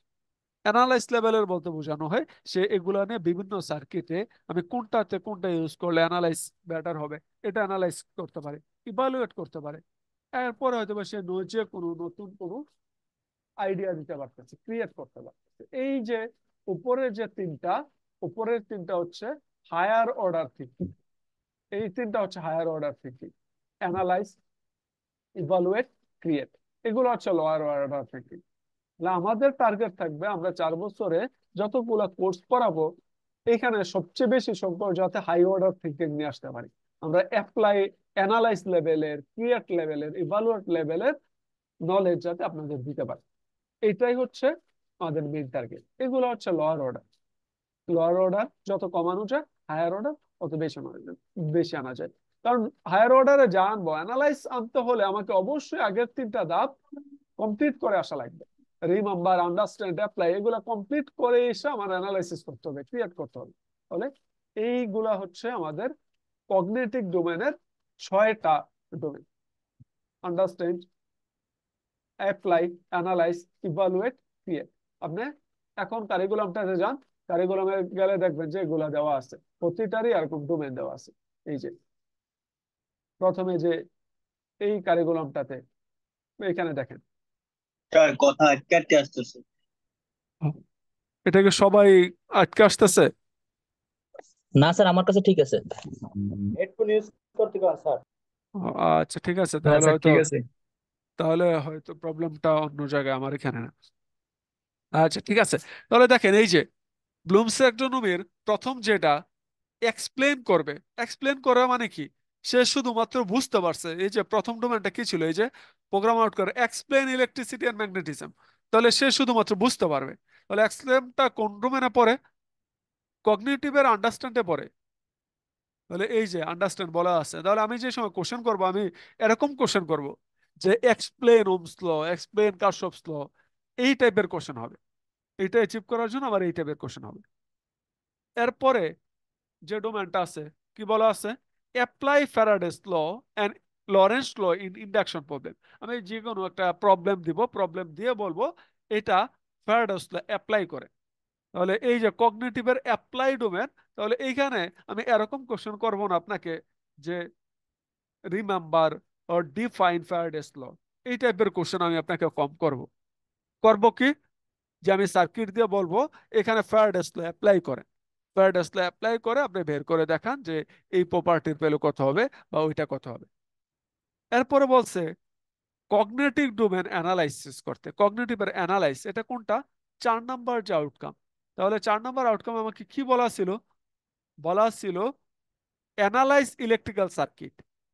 বিভিন্ন and develop simple equivalent circuit of complex circuit applying network theorem. Network theorem বলতে বোঝায় না, আমরা নেটওয়ার্ককে অ্যানালাইসিস করার জন্য যে থিওরেম গুলো অ্যাপ্লাই করি, এর মধ্যে আছে হচ্ছে superposition theorem, nodal analysis, mesh analysis, Norton theorem, Thevenin theorem. তাহলে এইখানে এইটাকে অ্যাচিভ করার জন্য আমি কি করব? অ্যানালাইজ টাইপের কোশ্চেন করব। এর মানে আপনাকে হয়তো আমি একটা সার্কিট দিয়ে বলতে পারি এখানে থেভেনিন থিওরেম বা নর্টন থিওরেম কোনটা অ্যাপ্লাই করবেন, কোনটা অ্যাপ্লাই করাটা বেটার হবে। বা একটা সার্কিট দিয়ে আমি আপনাকে বলে দিব যে এই সার্কিটে আপনি আপনার ইচ্ছা মতো যেইটা বেটার মনে হবে ওই থিওরিয়ামটাই অ্যাপ্লাই করেন।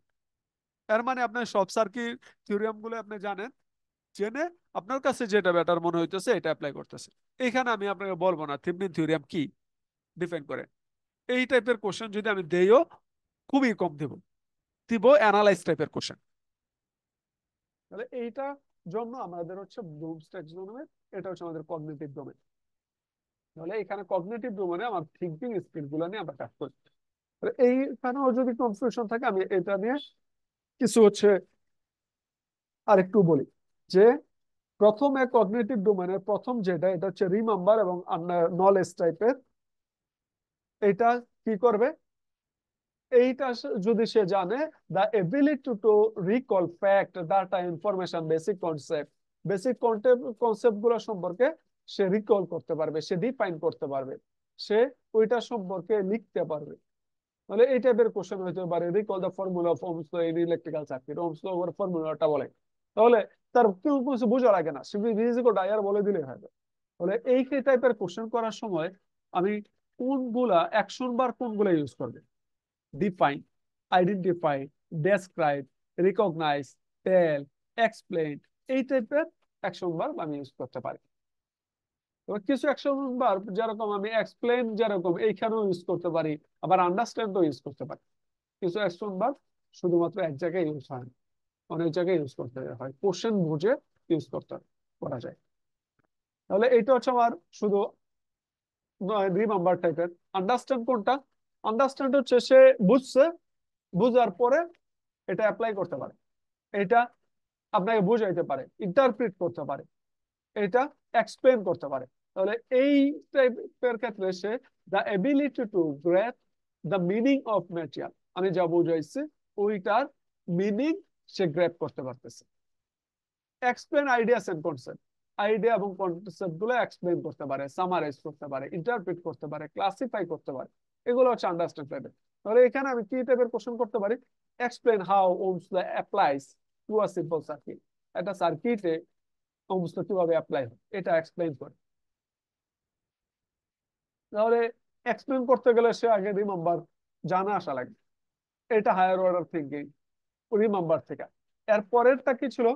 অ্যাপ্লাই। অ্যাপ্লাই মানে কি? সে যেটা শিখছে এটা অ্যাপ্লাই করতে পারে কিনা, বিভিন্ন সিচুয়েশনে, নতুন সিচুয়েশনে অ্যাপ্লাই করতে পারে কিনা।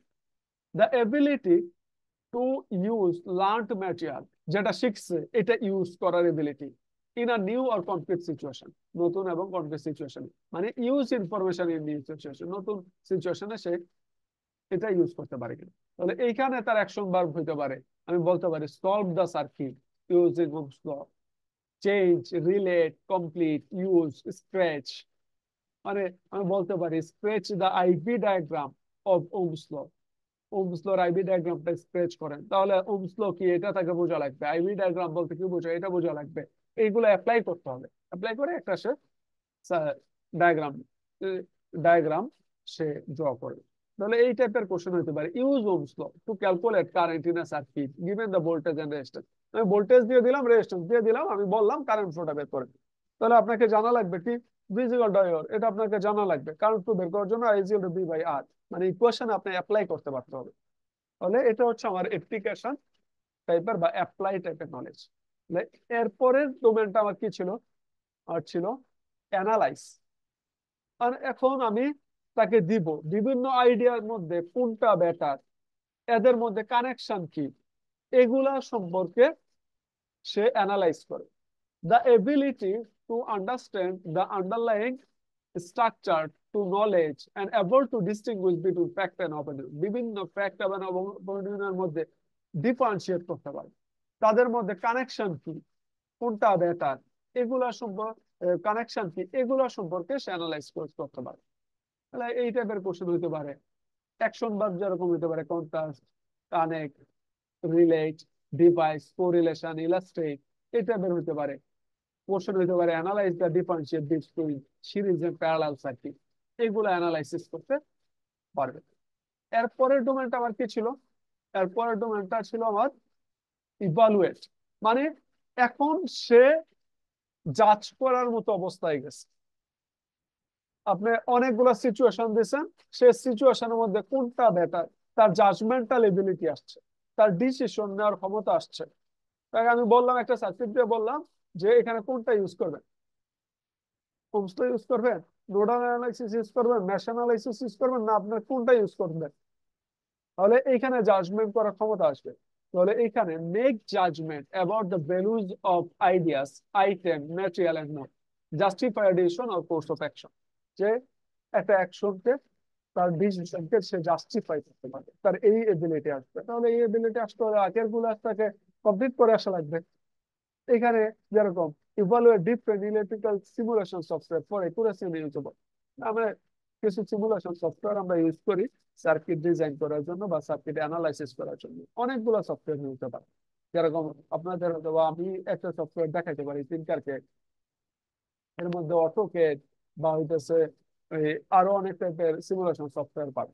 তাহলে এইখানের মধ্যে কোনটা better for accuracy and usability, আর এগুলা কি ইউজেবল কিনা, ইউজার ফ্রেন্ডলি কিনা, এগুলোর উপর ডিপেন্ড করে আপনি বলবেন যে কোনটা বেটার। তাহলে এই যে জাজমেন্টাল এবিলিটিটা আসছে, এই টাইপটা হচ্ছে আমাদের ইভালুয়েট, কগনিটিভ ডোমেনের ইভালুয়েট লেভেলে বা ইভালুয়েট লেভেলের থিঙ্কিং স্কিল। তাহলে এখানে অ্যাকশন ভার্ব হইতে পারে ক্রিটিসাইজ, রিফর্ম, জাজ, ডিফেন্ড, এই টাইপের হইতে পারে।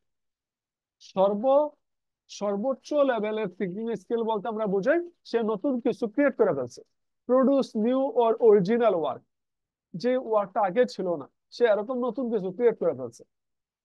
এইটা হচ্ছে সর্বোচ্চ লেভেলের থিঙ্কিং।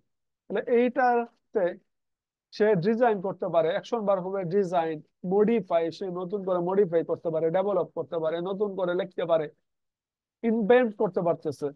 এগুলো হচ্ছে আমাদের অ্যাকশন বার। এই টাইপের কি হইতে পারে? এক্সাম্পল হইতে পারে design and build a custom power supply, একটা পাওয়ার সাপ্লাই তার নিজের মতো কাস্টম করে সে বিল্ড করতে পারে, ডিজাইন করতে পারে, that can provide multiple output voltage for different electronic device. Different electronic ডিভাইসের সাথে সে একই সাথে অনেক জায়গায় আউটপুট ভোল্টেজ প্রডিউস করতে পারে। এরকম হয়তো বা পাওয়ার সাপ্লাই সে ডেভেলপ করছে, সে ডিজাইন করছে। তাহলে এটা একটা নতুন কিছু কাজ করছে। তাহলে এইটা হচ্ছে আমার কগনিটিভ ডোমেনের সর্বোচ্চ লেভেলের thinking skill.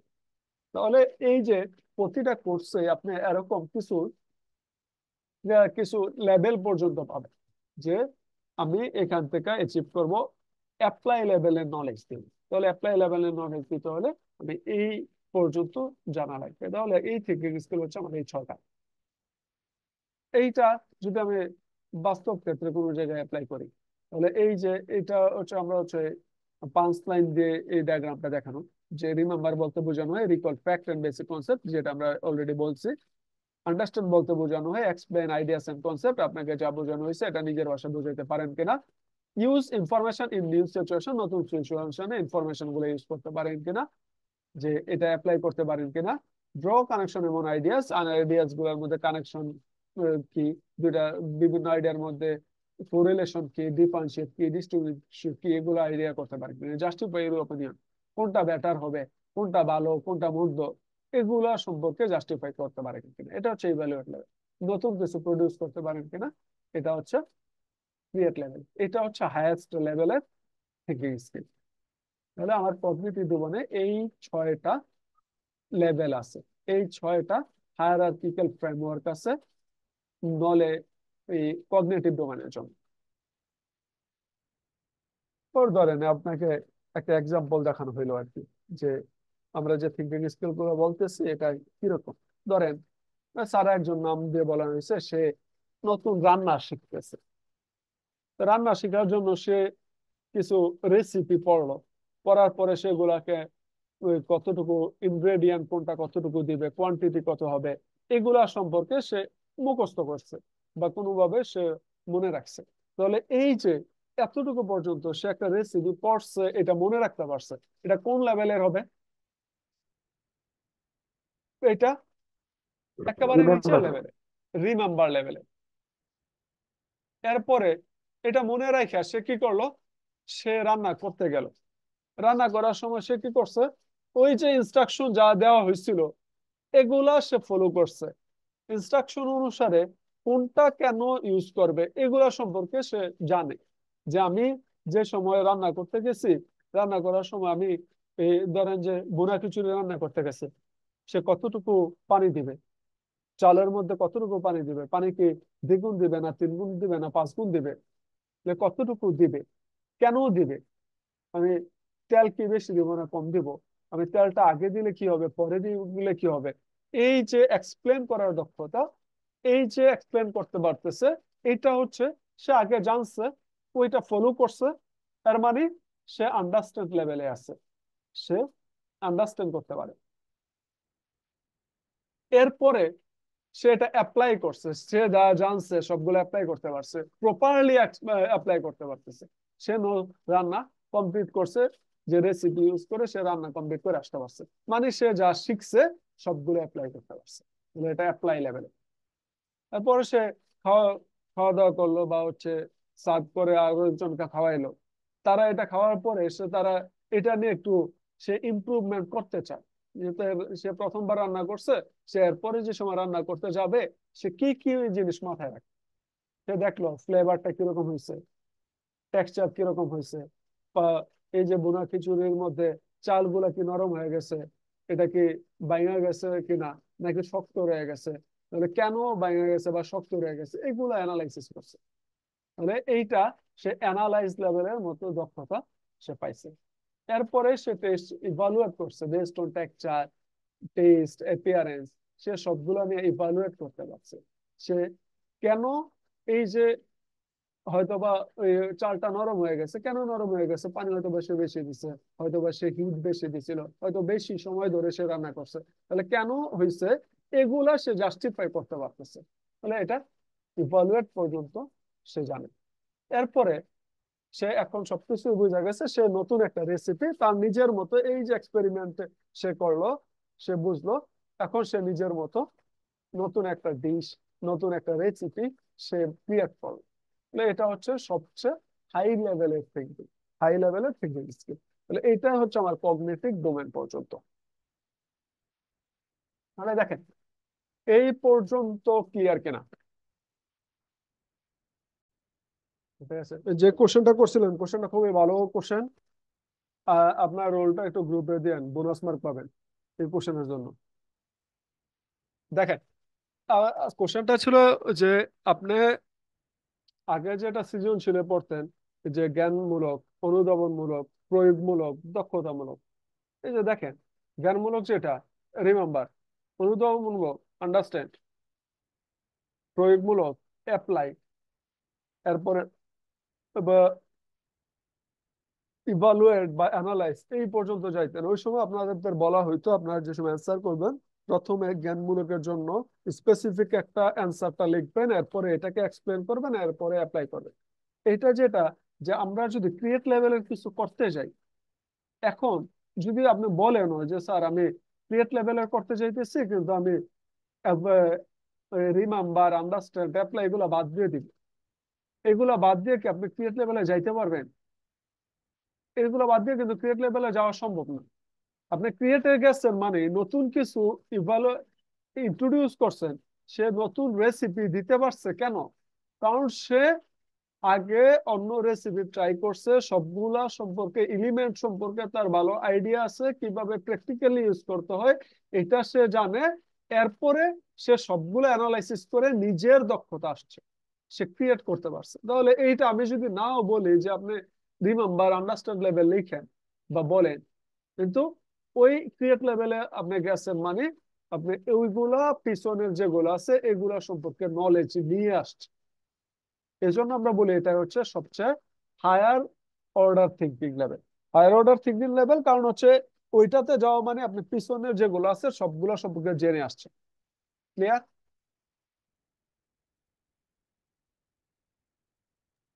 Sir clear sir, তবে স্যার আমি হ্যাঁ, ধরেন স্যার আমি কাউকে এক্সপ্লেইন করতে গেলাম যে হ্যাঁ, আমি ক্রিয়েট লেভেলে এই কাজটা করছি, সেখানে আমি রিমেম্বার আন্ডারস্ট্যান্ড এই দুইটা এক্সপ্লেইন করে সরাসরি ক্রিয়েটে চলে আসলাম, এটা পারবো কিনা নাকি স্যার হ্যাঁ, পারবেন, আমাকে আবার ধাপগুলোকে বলতে হবে? পারবেন। এই যে আমরা যে ব্লুমস ট্যাক্সোনমির কথা বলতেছি, ব্লুমস ট্যাক্সোনমি তো কিছু থিসিস অনুসারে বলে যে এইটা, আপনি যে দাপের কথা বলতেছেন, এটা হায়ারার্কিক্যাল মডেলে আসলে থিঙ্কিং এ কাজ করেন, শিক্ষার ক্ষেত্রে এটা ওইভাবে কাজ করেন।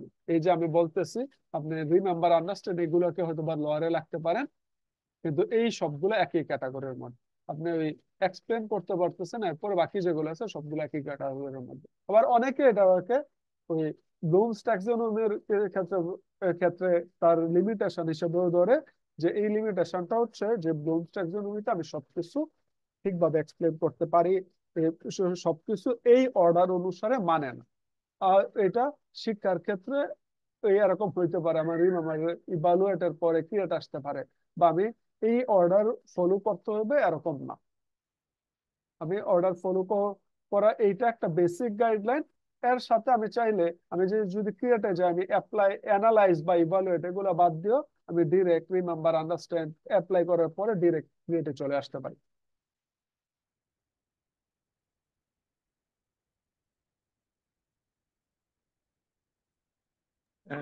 Clear sir, thank you.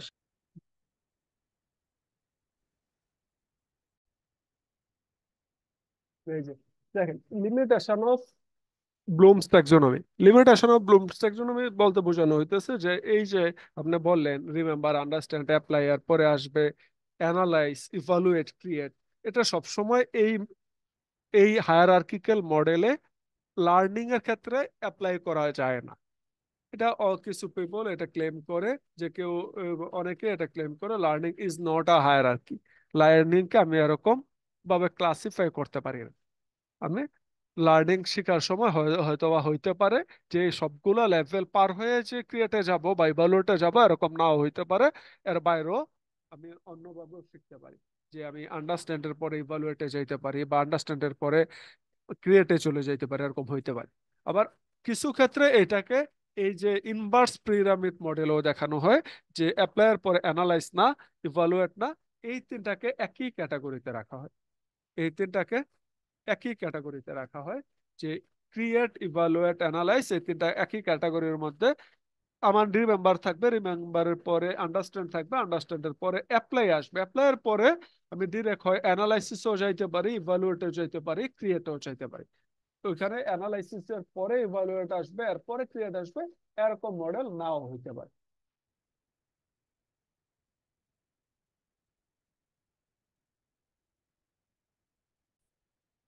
যে অ্যানালাইসিস এবং ইভালুয়েটের মধ্যে অ্যানালাইসিস যেটা আমাকে বলে যে আমি কোনটা, এই যে ধরেন যে আমি ওই ওমস ল অ্যাপ্লাই করলাম, বা হচ্ছে কারশফস ল অ্যাপ্লাই করলাম, এর মধ্যে কোনটা বেটার হবে, এইটা জাস্টিফাই করতে পারি কিনা, এইটা বোঝাটা হচ্ছে ইভালুয়েট করা। আর অ্যানালাইজ বলতে বোঝানো হয় যে এইখানে যে এই যে ওমস ল এবং এবং হচ্ছে এই কারশফস ল, এই দুইটার মধ্যে ডিফারেন্স কি, এই দুইটার মধ্যে কোনো মিল আছে কিনা, এই কোনটা যে সার্কিটের মধ্যে কোনটা ইউজ করা লাগবে, কোনটা বেটার হবে, এইটা বোঝাটা ইভালুয়েট করা। কিন্তু এই যে কারশফস ল এবং ওমস ল দুইটা ভিন্ন ভিন্ন ল। ওমস ল একটা ল, কারশফস ল আরেকটা ল, নেটওয়ার্ক থিওরেম হয়তো বা আরেকটা ল। এদের মধ্যে কোনো কানেকশন আছে কিনা, এদের মধ্যে কোনো মিল আছে কিনা, এদের মধ্যে কোনো পার্থক্য আছে কিনা, এগুলা ক্লাসিফাই করতে পারাটা হচ্ছে অ্যানালাইসিস করা।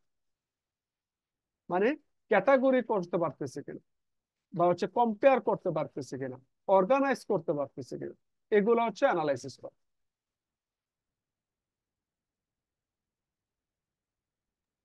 Okay sir, thank you.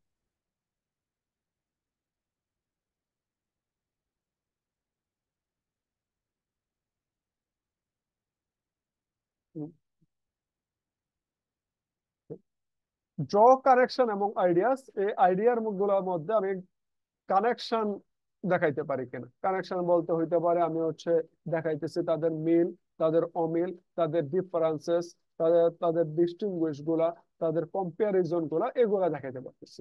আর এইটা হচ্ছে এই যে আমি যে কম্পেয়ার দেখাইছি, আমি যে এদের মধ্যে কোনটা মিল কোনটা অমিল এইগুলা সম্পর্কে আইডিয়া নিতে পারতেছি, বুঝতে পারতেছি।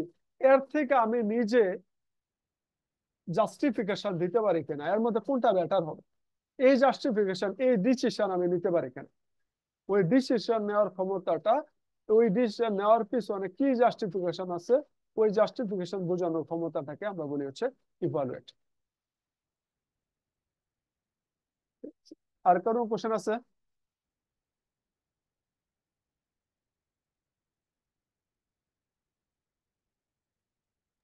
না হ্যালো, স্যার। ঠিক আছে। আচ্ছা ঠিক আছে, পরেরটা আমরা যাই। তাহলে আমরা হচ্ছে দেখলাম যে ব্লুমস ট্যাক্সোনমির কগনিটিভ ডোমেন, যে ডোমেনটাকে আমাকে বলে যে আমার থিঙ্কিং স্কিল কিরকম হবে, আমার নলেজ কিরকম হবে, এগুলার ক্লাসিফিকেশন গুলা হচ্ছে আমার কগনিটিভ ডোমেন মধ্যে পড়ে। আর যদি আমি লার্নিং ডোমেন দেখতে যাই, শুধুমাত্র কগনিটিভ ডোমেন দিয়ে আমি লার্নিং ফুলফিল করতে পারবো না। যে থিওরিটিক্যাল নলেজটা আমি পাইছি, এই থিওরিটিক্যাল নলেজ, যে আমার মাথায় যে জ্ঞান আছে, ওই জ্ঞানটা আমার হাত, আমার মাসেল, এইটার অনুযায়ী রিয়েক্ট করে কিনা, এটা অনুযায়ী আমার ফিজিক্যাল স্কিল আছে কিনা।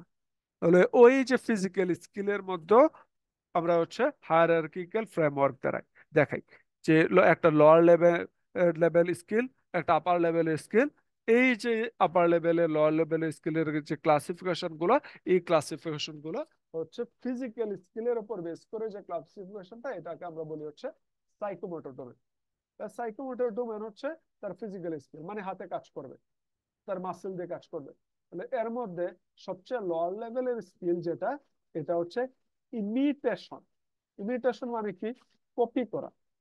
যে আমি একটা কিছু দেখলাম, দেখে ওই অনুসারে আমি কপি করছি। যে observing and patterning behaviour after someone else, কেউ একজন করলো, ওইটা আমি কপি করলাম। যেরকম ধরেন আমি ল্যাবে কোনো একটা এক্সপেরিমেন্ট করাবো, আমি নিজে করে দিতেছি, এই যে আমি নিজে করে দিলাম, এইটা আপনি অবজার্ভ করছেন, এটা আপনি কপি করছেন। তাহলে এইটা হচ্ছে ইমিটেশন। তারপরে ম্যানিপুলেশন। ম্যানিপুলেশন বলতে বোঝানো হয় যে আমি একটা ইনস্ট্রাকশন দিয়ে দিব, ইনস্ট্রাকশন দিয়ে দিব, ইনস্ট্রাকশন অনুসারে আপনি টাস্ক কমপ্লিট করতে পারে কিনা। Reproduce activity from instruction on memory. যে ইনস্ট্রাকশন দেওয়া হয়েছে, যে অবজারভেশন পাইছেন, যে অবজার্ভ করছেন, যে এটা আপনি দেখছেন, ওইটা অনুসারে আপনি অ্যাক্ট করতে পারেন কিনা, এটা হচ্ছে ম্যানিপুলেশন। প্রিসিশন বলতে বোঝানো হয় যে এই যে অ্যাক্ট করলেন, এইটা কতটুকু ইফিসিয়েন্সির সাথে আপনি করলেন, যে ভুল ভাবে করলেন, যে কতটুকু ইফিসিয়েন্সি বা কতটুকু পিওরলি করতে পারছেন, কতটুকু মেচুর ভাবে আপনি করতে পারছেন, এটা হচ্ছে আমার প্রিসিশন। আর্টিকুলেশন বলতে বোঝানো হয় এটা আপনার টোটালি অ্যাচিভ করে ফেলছে, এখন আপনার ইনস্ট্রাকশন লাগে না। এইগুলাকে আর্টিকুলেশন বলতে। এখন আপনি এটা ডিফারেন্ট সিচুয়েশনে অ্যাপ্লাই করতে পারেন। Adopt and integrate expertise to satisfy a non standard objective, different সিচুয়েশনে অ্যাপ্লাই করতে পারেন। ন্যাচারালাইজেশন বলতে এটা এখন আপনার মাস্টার্ড হয়ে গেছেন, এখন আপনার যে কোনো ধরনের নতুন করো, আপনার নতুন কিছু ইনোভেট করতে পারেন। মানে এইটা হচ্ছে আমরা দেখাই হচ্ছে সাইকোমোটর ডোমেন। সাইকোমোটর ডোমেনের জন্য যদি আমি কোনো এক্সাম্পল দেখাই, ধরেন আমরা যে সময় সাইকেল চালানো শিখি বা হাতে ওই হ্যান্ড রাইটিং শিখি, সাইকেল চালানোর সময় আমরা কিভাবে শিখি? যেরকম আপনি যদি সাইকেল চালায় থাকেন, আপনি কিভাবে শিখছেন? কেউ একজন হয়তো বা সাইকেল চালাইছে, আপনার বাবা দাদা কেউ একজন সাইকেল চালাইছে, আপনি দেখছেন যে আপনার বড় ভাই সাইকেল চালাইতেছে, কিভাবে প্যাডেল চাপতেছে, এটা সম্পর্কে আপনি প্রথম অবজার্ভ করছেন। এরপরে আপনি গেছেন যে সে যেভাবে সাইকেল চালাইছে এভাবে আমি চালাইতে পারি কিনা। তাহলে এই যে তাকে কপি করছেন, তার অবজারভেশনটাকে কপি করছেন, এটা হচ্ছে ইমিটেশন। তাহলে ধরেন একজন হচ্ছে, সে দেখলো কেউ একজন সাইকেল চালাইতেছে, সাইকেল চালানোর সময় সে ওইটাকে কপি করছে, মিমিক করছে। এরপরে তার অ্যাকশনটা কি ছিল? সে ওই অনুসারে, সে যেটা দেখছে ওইটা অনুসারে সে সাইকেল চালানোর জন্য ট্রাই করছে।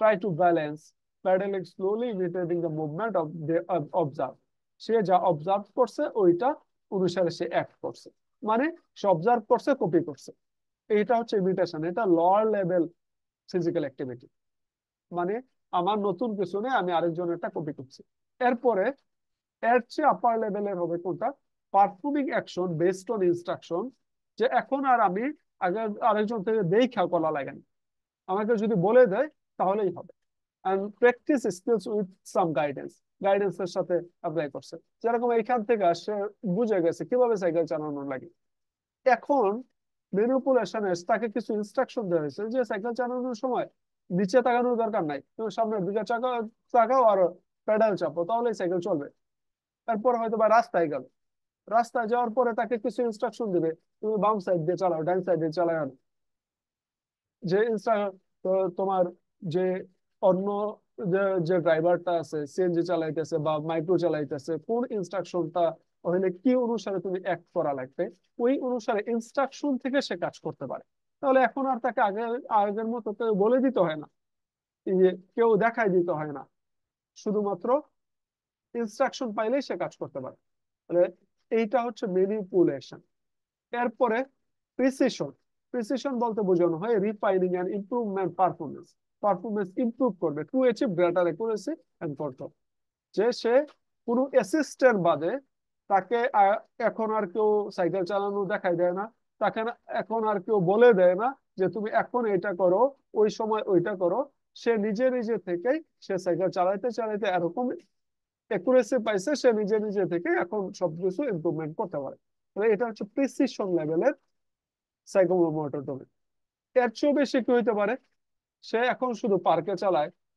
ওই রাস্তা চালায় এরপরে হয়তো বা সে পাহাড়ের দিকেও চালাইতে পারে বাংলা রাস্তায় চালাইতে পারে বিভিন্ন সিচুয়েশনে চালাইতে পারে নতুন নতুন সিচুয়েশনে যে সে সাইকেল চালাইতে পারতেছে এটা আসছে কিভাবে সে ওই বাকিগুলো অ্যাচিভ করার কারণে ওই স্মুথনেসটা তার চলে আসছে তাহলে ওইটাকে আমরা বলি হচ্ছে আর্টিকুলেশন লেভেল তাহলে এইটা বাকিগুলো অ্যাচিভ করার পরে সে পাবে তাহলে coordinating a series of action smoothly and adopting skill to new situation নতুন নতুন সিচুয়েশনে সে অ্যাডপ্ট করতে পারে যেরকম বিভিন্ন এনভায়রনমেন্টে রাস্তায় বৃষ্টি হইতেছে বৃষ্টির সময় সে কিভাবে সাইকেল চালাইতে হবে সেটা জানে এটা মতো সে স্কিল পায় গেছে পার্কে কিভাবে চালাবে রাস্তায় কিভাবে চালাবে পাহাড়ে কিভাবে চালাবে উঁচা নিচা থাকলে কিভাবে চালাবে বাতাস বেশি থাকলে কিভাবে চালাবে ওই যে তার ন্যাচারাল তার যে এই পরিমাণ নলেজ হয়ে গেছে যে তার কাছে এখন বিভিন্ন অবস্টাকল দিল বিভিন্ন বিপদ আসলো সে এগুলো সম্পর্কে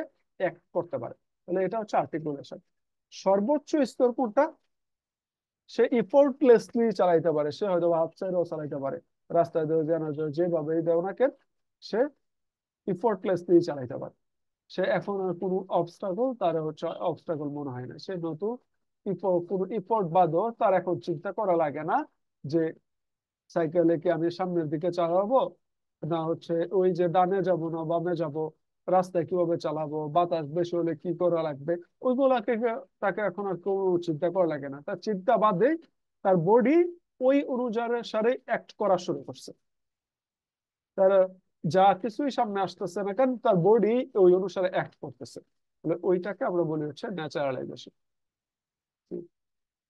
লাইক কি নড়াচড়া করে না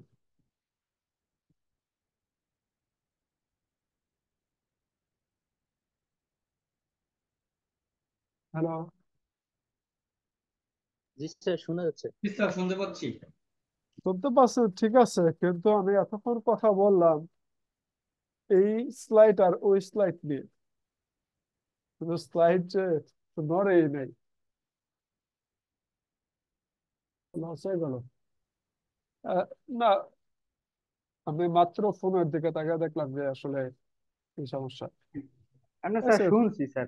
ঠিক আছে বোঝার কথা এরপরে স্লাইড গুলো দেখলে বুঝতে বোঝার পারছি কথা স্যার। দেখেন একটা কোশ্চেন ছিল স্যার। হ্যাঁ বলেন স্যার আগের বার যেমন আমরা অ্যাপ্লাই থেকে ডিরেক্টলি তিনটাতে কনভার্ট মানে হ্যাঁ গো করতে পারছি, কিন্তু এখানে কি আমরা যে প্রিসিশনের পরে কি বাকি দুটার যে কোনো একটা ন্যাচারালাইজেশন বা আর্টিকুলেশনে যাইতে পারবো সরাসরি?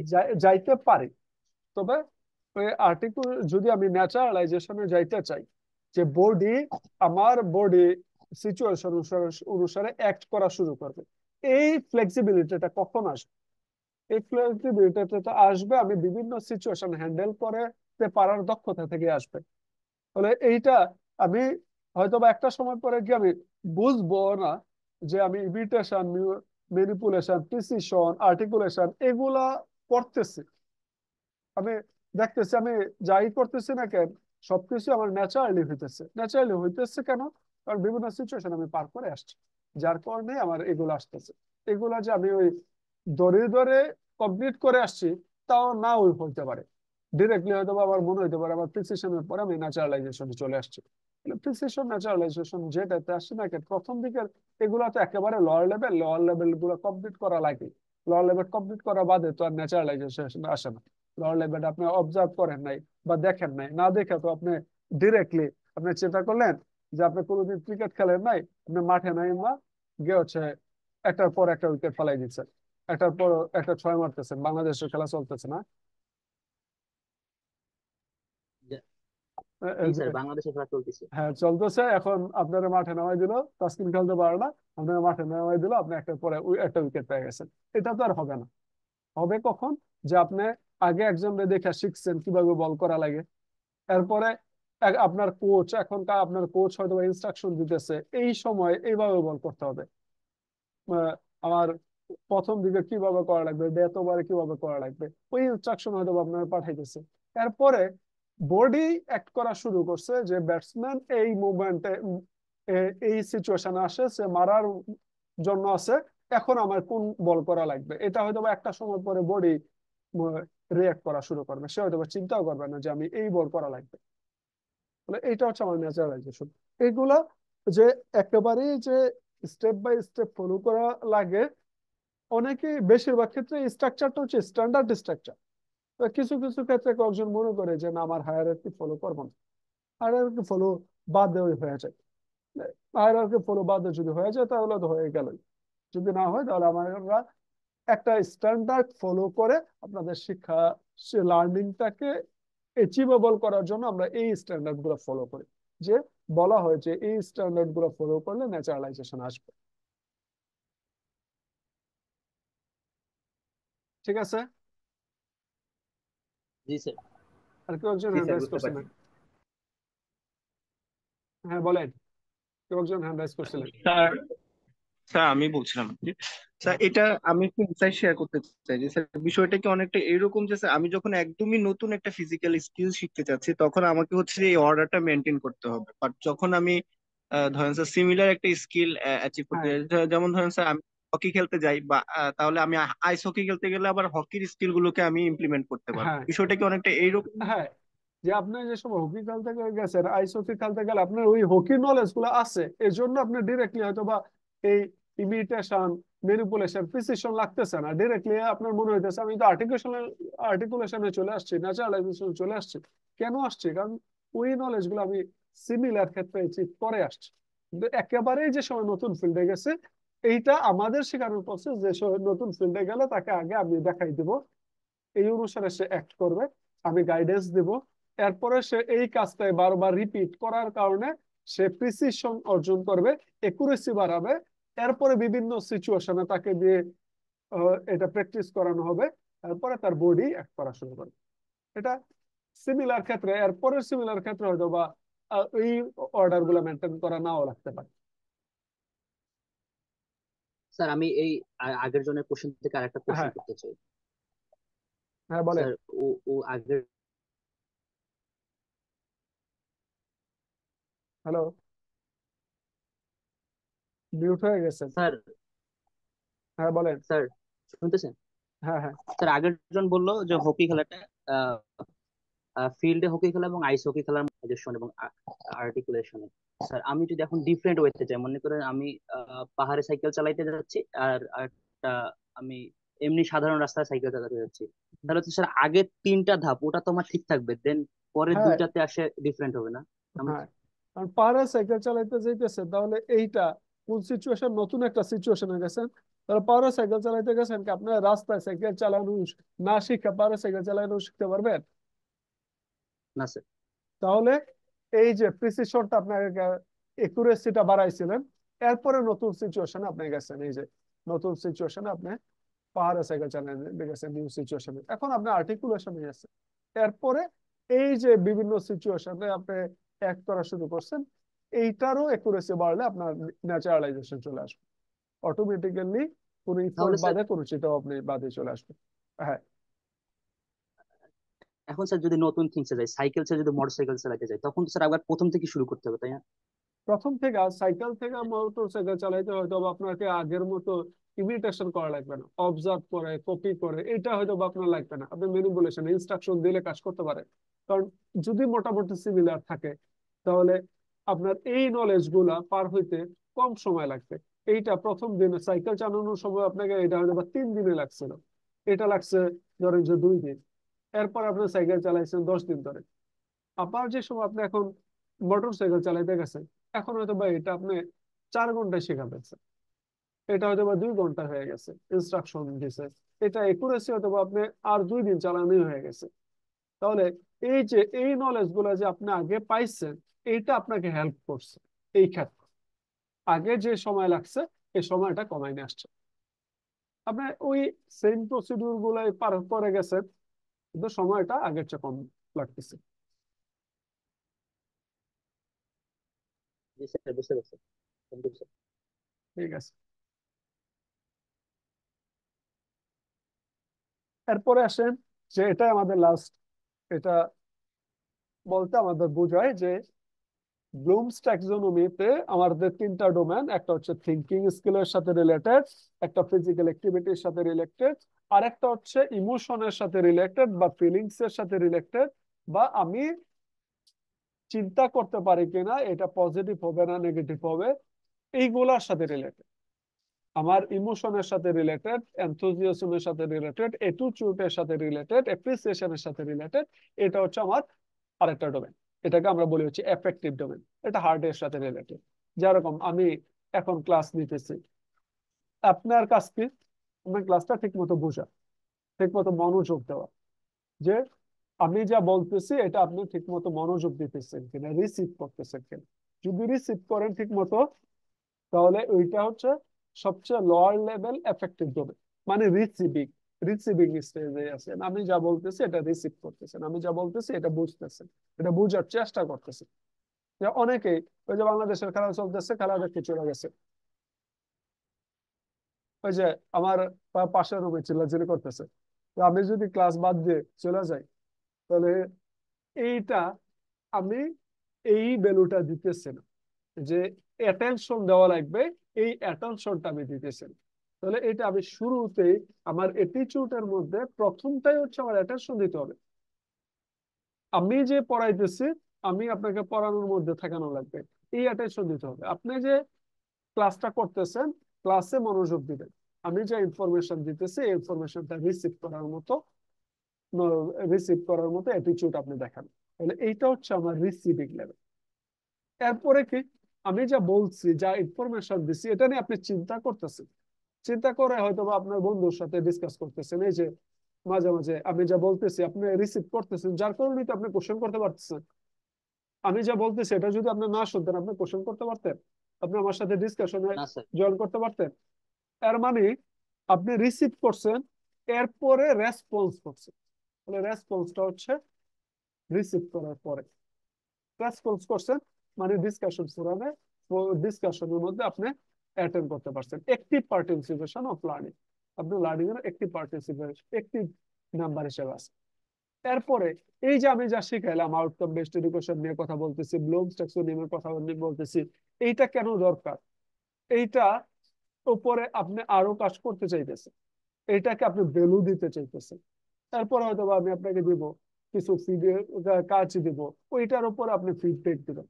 যেরকম আমি হয়তো আপনাকে বলবো যে একটা পোস্টার প্রেজেন্টেশন দেন অথবা ওরাল প্রেজেন্টেশন দেন, তাহলে ওইটা আপনি ওরাল প্রেজেন্টেশন দেওয়ার জন্য বা পোস্টার প্রেজেন্টেশন দেওয়ার জন্য আপনি ইফোর্ট দেবেন, মানে এই কাজটাকে আপনি ভ্যালু দিতেছেন। তাহলে এইটা হচ্ছে রিসিভ করার পরে, ডিসকাশন করার পরে, এরপরে আসবে এটার অ্যাসেসমেন্ট, এটার ফিডব্যাকে, এটার কমিটমেন্ট। মানে এই কমিটমেন্ট যে সময় পার হবে, এরপরে আসবে হচ্ছে আপনি নিজে এখন চিন্তা করতেছেন, এই যে আমি যে বললাম যে Bloom's taxonomy, higher order thinking, এই যে হায়ার অর্ডার থিঙ্কিং স্কিল করে, এখানে আমি কিছু ক্যাটাগরি দেখাইলাম, আমি কিছু ওই হায়ারার্কিক্যাল মডেল দেখালাম, তখন আপনার মনে হইতে পারে যে এই যে স্ট্র্যাটেজি মেথড বলা হয়েছে, এই মেথড অনুসারে আমি নিজের জন্য কোনো প্ল্যান রেডি করতে পারি কিনা, নিজের জন্য আমি যে সময় পড়তে যাব লার্নিং অ্যাক্টিভিটিতে আমি এগুলো ইমপ্লিমেন্ট করতে পারি কিনা। এগুলো ইমপ্লিমেন্ট করলে, এগুলো যেহেতু বলতেছে এগুলো পজিটিভ হবে, যে আগে আমার রেসপন্স করা লাগবে, রিসিভ করা লাগবে, রেসপন্স করা লাগবে, এইটা নিয়ে কোনো অ্যাসাইনমেন্ট দেওয়া দেওয়া অথবা কোনো অ্যাসেসমেন্টে পার্টিসিপেশন করা, এটা যদি হয়, এই কাজটা আমি আমার পার্সোনাল প্ল্যানে ইমপ্লিমেন্ট করতে পারি কিনা, এই কাজটার সাথে আমার নিজের কোনো লার্নিং কে আমি হয়তোবা এরপরে যাব, ধরেন যে আমি একটা সফটওয়্যার ডেভেলপ শিখতে যাইতেছি, তাহলে এই প্রসেস গুলা আমি আমার নিজের প্ল্যানে অ্যাড করতে পারি কিনা। এই অ্যাড করাটাই হচ্ছে অর্গানাইজেশন করা। তাহলে এই অ্যাড করতে করতে একটা সময় পরে মনে হতে পারে এটা আমার ক্যারেক্টারের অংশ হয়ে গেছে। তাহলে আমি এই যে আইডিয়াটা কন্টিনিউয়াসলি আমি যে সময় কাজ করতেছি, সব সময় আমি কন্টিনিউয়াস পার্টিসিপেশনে থাকতেছি, শুধু আজকের ক্লাস না, আমি সব ক্লাসে পার্টিসিপেশন করতেছি, সব লেকচারেই হচ্ছে আমি ডিসকাশন করতেছি, ওইটার উপরে আমি অ্যাসাইনমেন্ট বা যে অ্যাসেসমেন্ট স্ট্র্যাটেজি দেওয়া হইতেছে অ্যাসেসমেন্ট স্ট্র্যাটেজি ফলো করতেছি, আমার নিজের মতো করে প্ল্যান রেডি করতেছি। তাহলে আমি কন্টিনিউয়াসলি এই প্রসেসের মধ্যে আছি। আর আমি সবসময় অন্য ইফোর্টটাকে, আমি সবসময় এটাকে ভ্যালু দিতেছি, মানে এটা হচ্ছে আমার ক্যারেক্টারাইজেশন। মানে আমার ইফেক্টিভ ডোমেনের মধ্যে এই 5টা ক্রাইটেরিয়া থেকে এই 5টা ক্লাসিফিকেশন দেওয়া হয়। এই ক্লাসিফিকেশনটা হচ্ছে প্রথমে সবচেয়ে নিচের হচ্ছে রিসিভিং, এরপরে রেসপন্সিং, এরপরে ভ্যালুইং, অর্গানাইজিং, ক্যারেক্টারাইজিং। তাহলে ক্যারেক্টারাইজিং এ যদি আমি যাইতে হয়, অবশ্যই আমাকে আগের লেভেল গুলো পার হয়ে আসতে হইতেছে, মানে কোনো একটা লেভেল বাদ দিয়ে তো আমি ক্যারেক্টারের মধ্যে কোনো অভ্যাসের মধ্যে এটা নিয়ে আসতে পারবো না। যে আমি আমার অভ্যাস করতে চাই যে আমি প্রতিটা ক্লাসে মনোযোগ দিব, প্রতিটা ক্লাস সম্পর্কে আমি আহ, বুঝবো, প্রতিটা ক্লাসের অ্যাসেসমেন্ট গুলো আমি ঠিকভাবে অর্গানাইজ করবো। তাহলে এই অর্গানাইজ করতে গেলে আমার প্ল্যানে ঢুকাইতে হলে এই যে প্ল্যানে আমার অ্যাড করা লাগতেছে সবগুলাই আমাকে পার হয়ে ক্যারেক্টারের মধ্যে অভ্যাসের মধ্যে নিয়ে আসতে হবে। তাহলে এটা হচ্ছে আমার হায়ার লেভেল এফেক্টিভ ডোমেন। তাহলে এই 4টা ডোমেন, এই 5টা ডোমেনকে আমরা হচ্ছে ইফেক্টিভে কভার করে থাকি। তাহলে আমাদের যে কোর্স গুলো আছে, কোর্স গুলোর মধ্যে এই ডোমেন গুলো নিয়ে আমরা কম সুযোগ পাই, যে এফেক্টিভ ডোমেন গুলা অ্যাসেসমেন্ট করার সুযোগ আমাদের কম থাকে। কেন? কারণ অ্যাসেসমেন্ট করতে গেলে আমার এখন অ্যাসেসমেন্ট করবো কিভাবে? এই যে ডিসকাশন ফোরামে যারা আসছেন, যারা রেসপন্স করতেছেন, তারা সবচেয়ে বেটার বুঝছেন, সবচেয়ে অ্যাটেন্টিভ ছিলেন, তাহলে এই যে আপনি অ্যাটেন্টিভ ছিলেন, এটার জন্য আপনাকে আমি অ্যাসেস করব। যেরকম আমি আপনাকে বলছি, একজনকে হয়তো বলছি আপনার কোশ্চেন ভালো ছিল, আপনার রেসপন্স ভালো ছিল, আমি বোনাস মার্ক দিব। কিভাবে দিব? এই যে এফেক্টিভ ডোমেন আপনি কভার করছেন, আপনি রিসিভিং ছিলেন, রেসপন্সিভ ছিলেন, যার কারণে এইটার জন্য আপনাকে আমি রিওয়ার্ড দেব। এই প্রসেসটাই হচ্ছে আমাদের একটা লার্নিং প্রসেস কভার করার জন্য আমরা এই 3টা ডোমেন কভার করি। 3টা ডোমেনের মধ্যে অনেকগুলো সাব ক্যাটাগরি থাকে, সাব ক্যাটাগরি হচ্ছে এগুলো। তাহলে এইগুলোকে যদি আমি সামারি করি, তাহলে ব্লুমস ট্যাক্সোনমি হচ্ছে আবার 3টা ক্যাটাগরি। রিভাইজ কগনিটিভ ডোমেনে থাকে receiving, understanding, applying, analysing, evaluating, creating. ফিজিক্যালের মধ্যে ফিজিক্যাল স্কিল, এটা হচ্ছে থিঙ্কিং স্কিল। এখানে হচ্ছে ফিজিক্যাল স্কিল, ফিজিক্যাল স্কিলের মধ্যে থাকে imitation, manipulation, precision, articulation, naturalisation. এটা হচ্ছে ইমোশনের সাথে রিলেশন, মানে আপনি ভ্যালু দিতেছেন কিনা, আপনি এইটাকে কতটুকু গুরুত্ব দিতেছেন, ওইটা বোঝায়। মানে ইফেক্টিভ ডোমেনে থাকবে রিসিভিং, রেসপন্স, ডিক, ভ্যালুইং, অর্গানাইজিং, এরপরে হচ্ছে ক্যারেক্টারাইজিং। স্যার এখানে একটা কোশ্চেন করি। হ্যাঁ বলেন।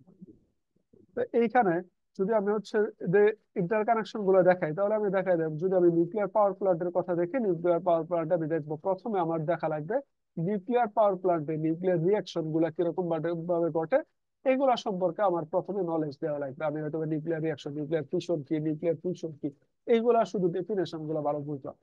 এরপরে তাদের ইকুয়েশন কিভাবে আসে এগুলো এক্সপ্লেন করতে পারলাম। এরপরে আমি এই ইকুয়েশন গুলো অ্যাপ্লাই করতে পারি, নিউক্লিয়ার ফিউশন ফিউশন কি অ্যানালাইসিস করব। নিউক্লিয়ার ফিউশন ফিউশন এখান থেকে আমি এনার্জি চাইতেছি, মানে এনার্জি আমি পাইতে পারি নিউক্লিয়ার ফিউশন থেকেও পাই, ফিউশন থেকেও পাই। আমি পাওয়ার প্ল্যান্টে কোনটা ইউজ করব। এরপরে আমি যে নিউক্লিয়ার ফিউশন ফিউশন করতেছি, radioactive reactor, uranium, thorium, radium, অনেক টাইপের আছে। তাহলে এই সবগুলো হচ্ছে আমার রেডিও অ্যাক্টিভ রিঅ্যাক্টর। আমি কোনটা ইউজ করব? তাহলে কোনটা ইউজ করব আমার জানা লাগবে। ইউরেনিয়ামটা কিরকম বৈশিষ্ট্য, থোরিয়ামের কিরকম বৈশিষ্ট্য, এগুলো অ্যানালাইসিস করবো, ডিস্টিংগুইশ করবো এদের মধ্যে কানেকশন কি। এরপর আমি ইভালুয়েট করব আমার বাংলাদেশের জন্য নিউক্লিয়ার পাওয়ার প্ল্যান্টে ইউরেনিয়াম রিঅ্যাক্টর ইউজ করব, রেডিও অ্যাক্টিভ রিঅ্যাক্টর ইউজ করবো, না thorium radioactive reactor use করবো। তাহলে এইটা জানার জন্য আমি দেখবো বাংলাদেশে কোনটা সবচেয়ে ভালো পাওয়া যায়, বা আমি যা থেকে ইম্পোর্ট করবো কাদের থেকে ইম্পোর্ট করতেছে, ওই দেশে কোনটা আছে। যেরকম বাংলাদেশ ইম্পোর্ট করতেছে রাশিয়া থেকে, রাশিয়া সবচেয়ে বেশি আছে ইউরেনিয়াম, তাহলে আমি এই নিউক্লিয়ার রিঅ্যাক্টর ইউজ করতেছি ইউরেনিয়াম। যদি আমি কানাডার ক্ষেত্রে যাই, কানাডায় হয়তো বা তাদের থোরিয়াম বেশি আছে, তাহলে সে nuclear reactor power plant use করবে থোরিয়াম বেসড পাওয়ার প্ল্যান্ট। তাহলে তার সিচুয়েশন অনুসারে সে দেখবে তার জন্য কোনটা বেটার, তাহলে সে ইভালুয়েট পর্যন্ত এখানে কভার করতেছে। এই অনুসারে তার নিজের দেশের জন্য কোন টাইপের রিঅ্যাক্টর পাওয়ার প্ল্যান্ট ইউজ করাটা বেটার হবে সে এটা করতেছে।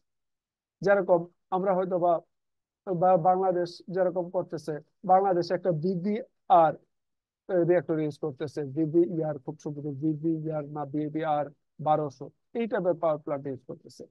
আর অন্যটা কানাডা অন্য টাইপের তাদের নিজেদের মতো করে তারা একটা মডেল ডেভেলপ করছে, কারণ তাদের আছে থুরিয়াম, তাদের ইউরেনিয়াম বেশি নাই। তাহলে কানাডা তাদের নিজেদের মতো করে একটা মডেল ডেভেলপ করছে। কিভাবে করছে? সে সবগুলো অ্যানালাইসিস করছে, এরপরে নিজেরও একটা মডেল ডেভেলপ করছে নিউক্লিয়ার পাওয়ার প্ল্যান্টে। তাদের মডেলটা বাকিদের সাথে ম্যাচ করানো। ইন্ডিয়ার ক্ষেত্রে ইন্ডিয়া তাদের মতো করে একটা মডেল ডেভেলপ করছে তাদের জন্য, তাদের ইকোনমিক কন্ডিশন, তাদের রিসোর্সেস, এইগুলা চিন্তা ভাবনা করে তাদের একটা মডেল ডেভেলপ করছে। তাহলে তারা এই মডেল আসছে কি সবগুলাই কভার করা লাগছে। তাহলে এইগুলো হচ্ছে থিওরিটিক্যাল আলোচনা। এই থিওরিটিক্যাল আলোচনা দিয়ে কি নিউক্লিয়ার পাওয়ার প্ল্যান্ট চালানো যাবে? একজন এই যে থিওরিটিক্যাল আলোচনাগুলো না করছে স্যার। হয়তো বা ইউনিভার্সিটির প্রফেসর, আর ইউনিভার্সিটির প্রফেসর তো কোনো দিন হয়তো বা ল্যাবে যায়, এই নিউক্লিয়ার পাওয়ার প্ল্যান্টে কাজ করে না। সে জানে ইউরেনিয়াম থেকে থোরিয়াম রিয়েকশন কিরকম হবে, কোনটাতে কতটুকু এনার্জি পাবো, সে ওই সবকিছু জানে, সে আইডিয়া দিতে পারছে।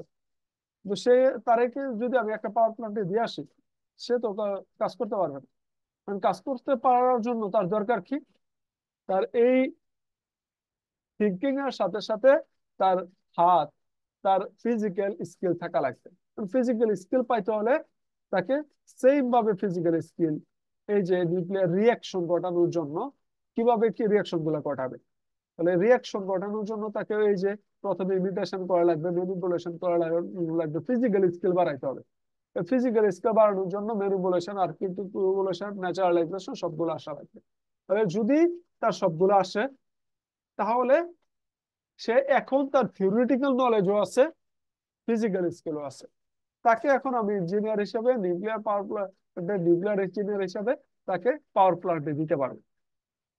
তার ফিজিক্যাল স্কিল এবং কগনিটিভ স্কিল আছে, থিঙ্কিং স্কিল, ফিজিক্যাল স্কিল আছে।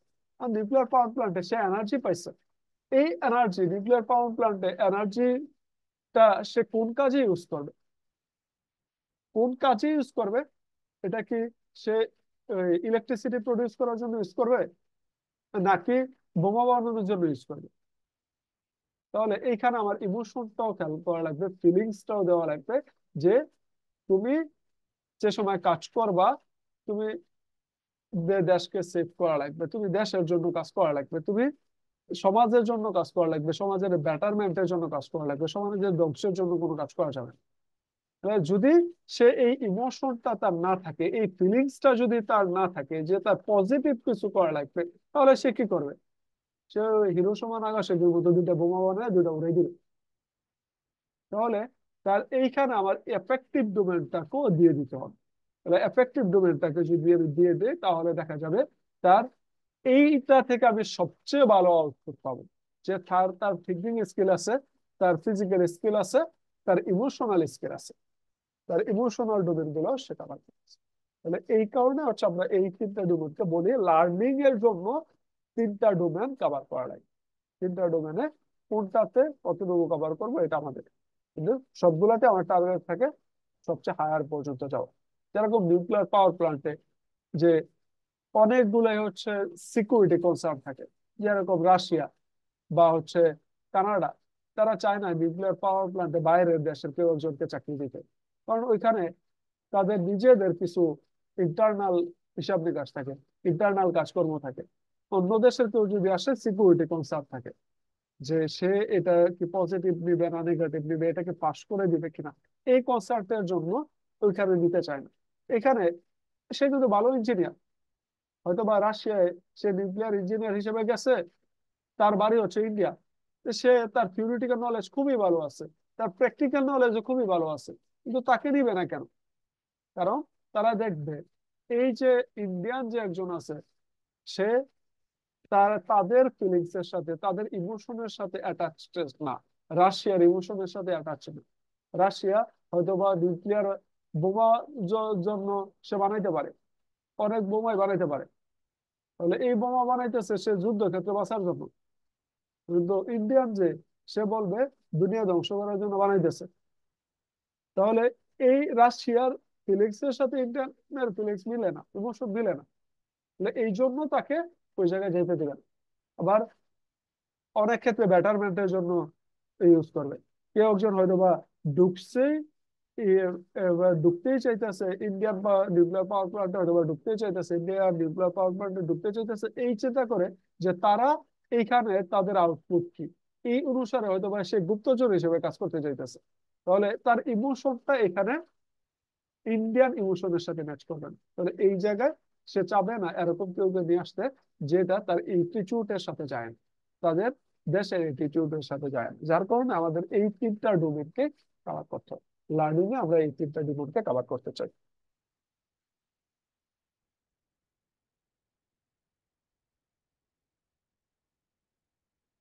এটা ক্লিয়ার? জি স্যার ক্লিয়ার। জি স্যার ক্লিয়ার। আর কারো কোশ্চেন আছে কিনা?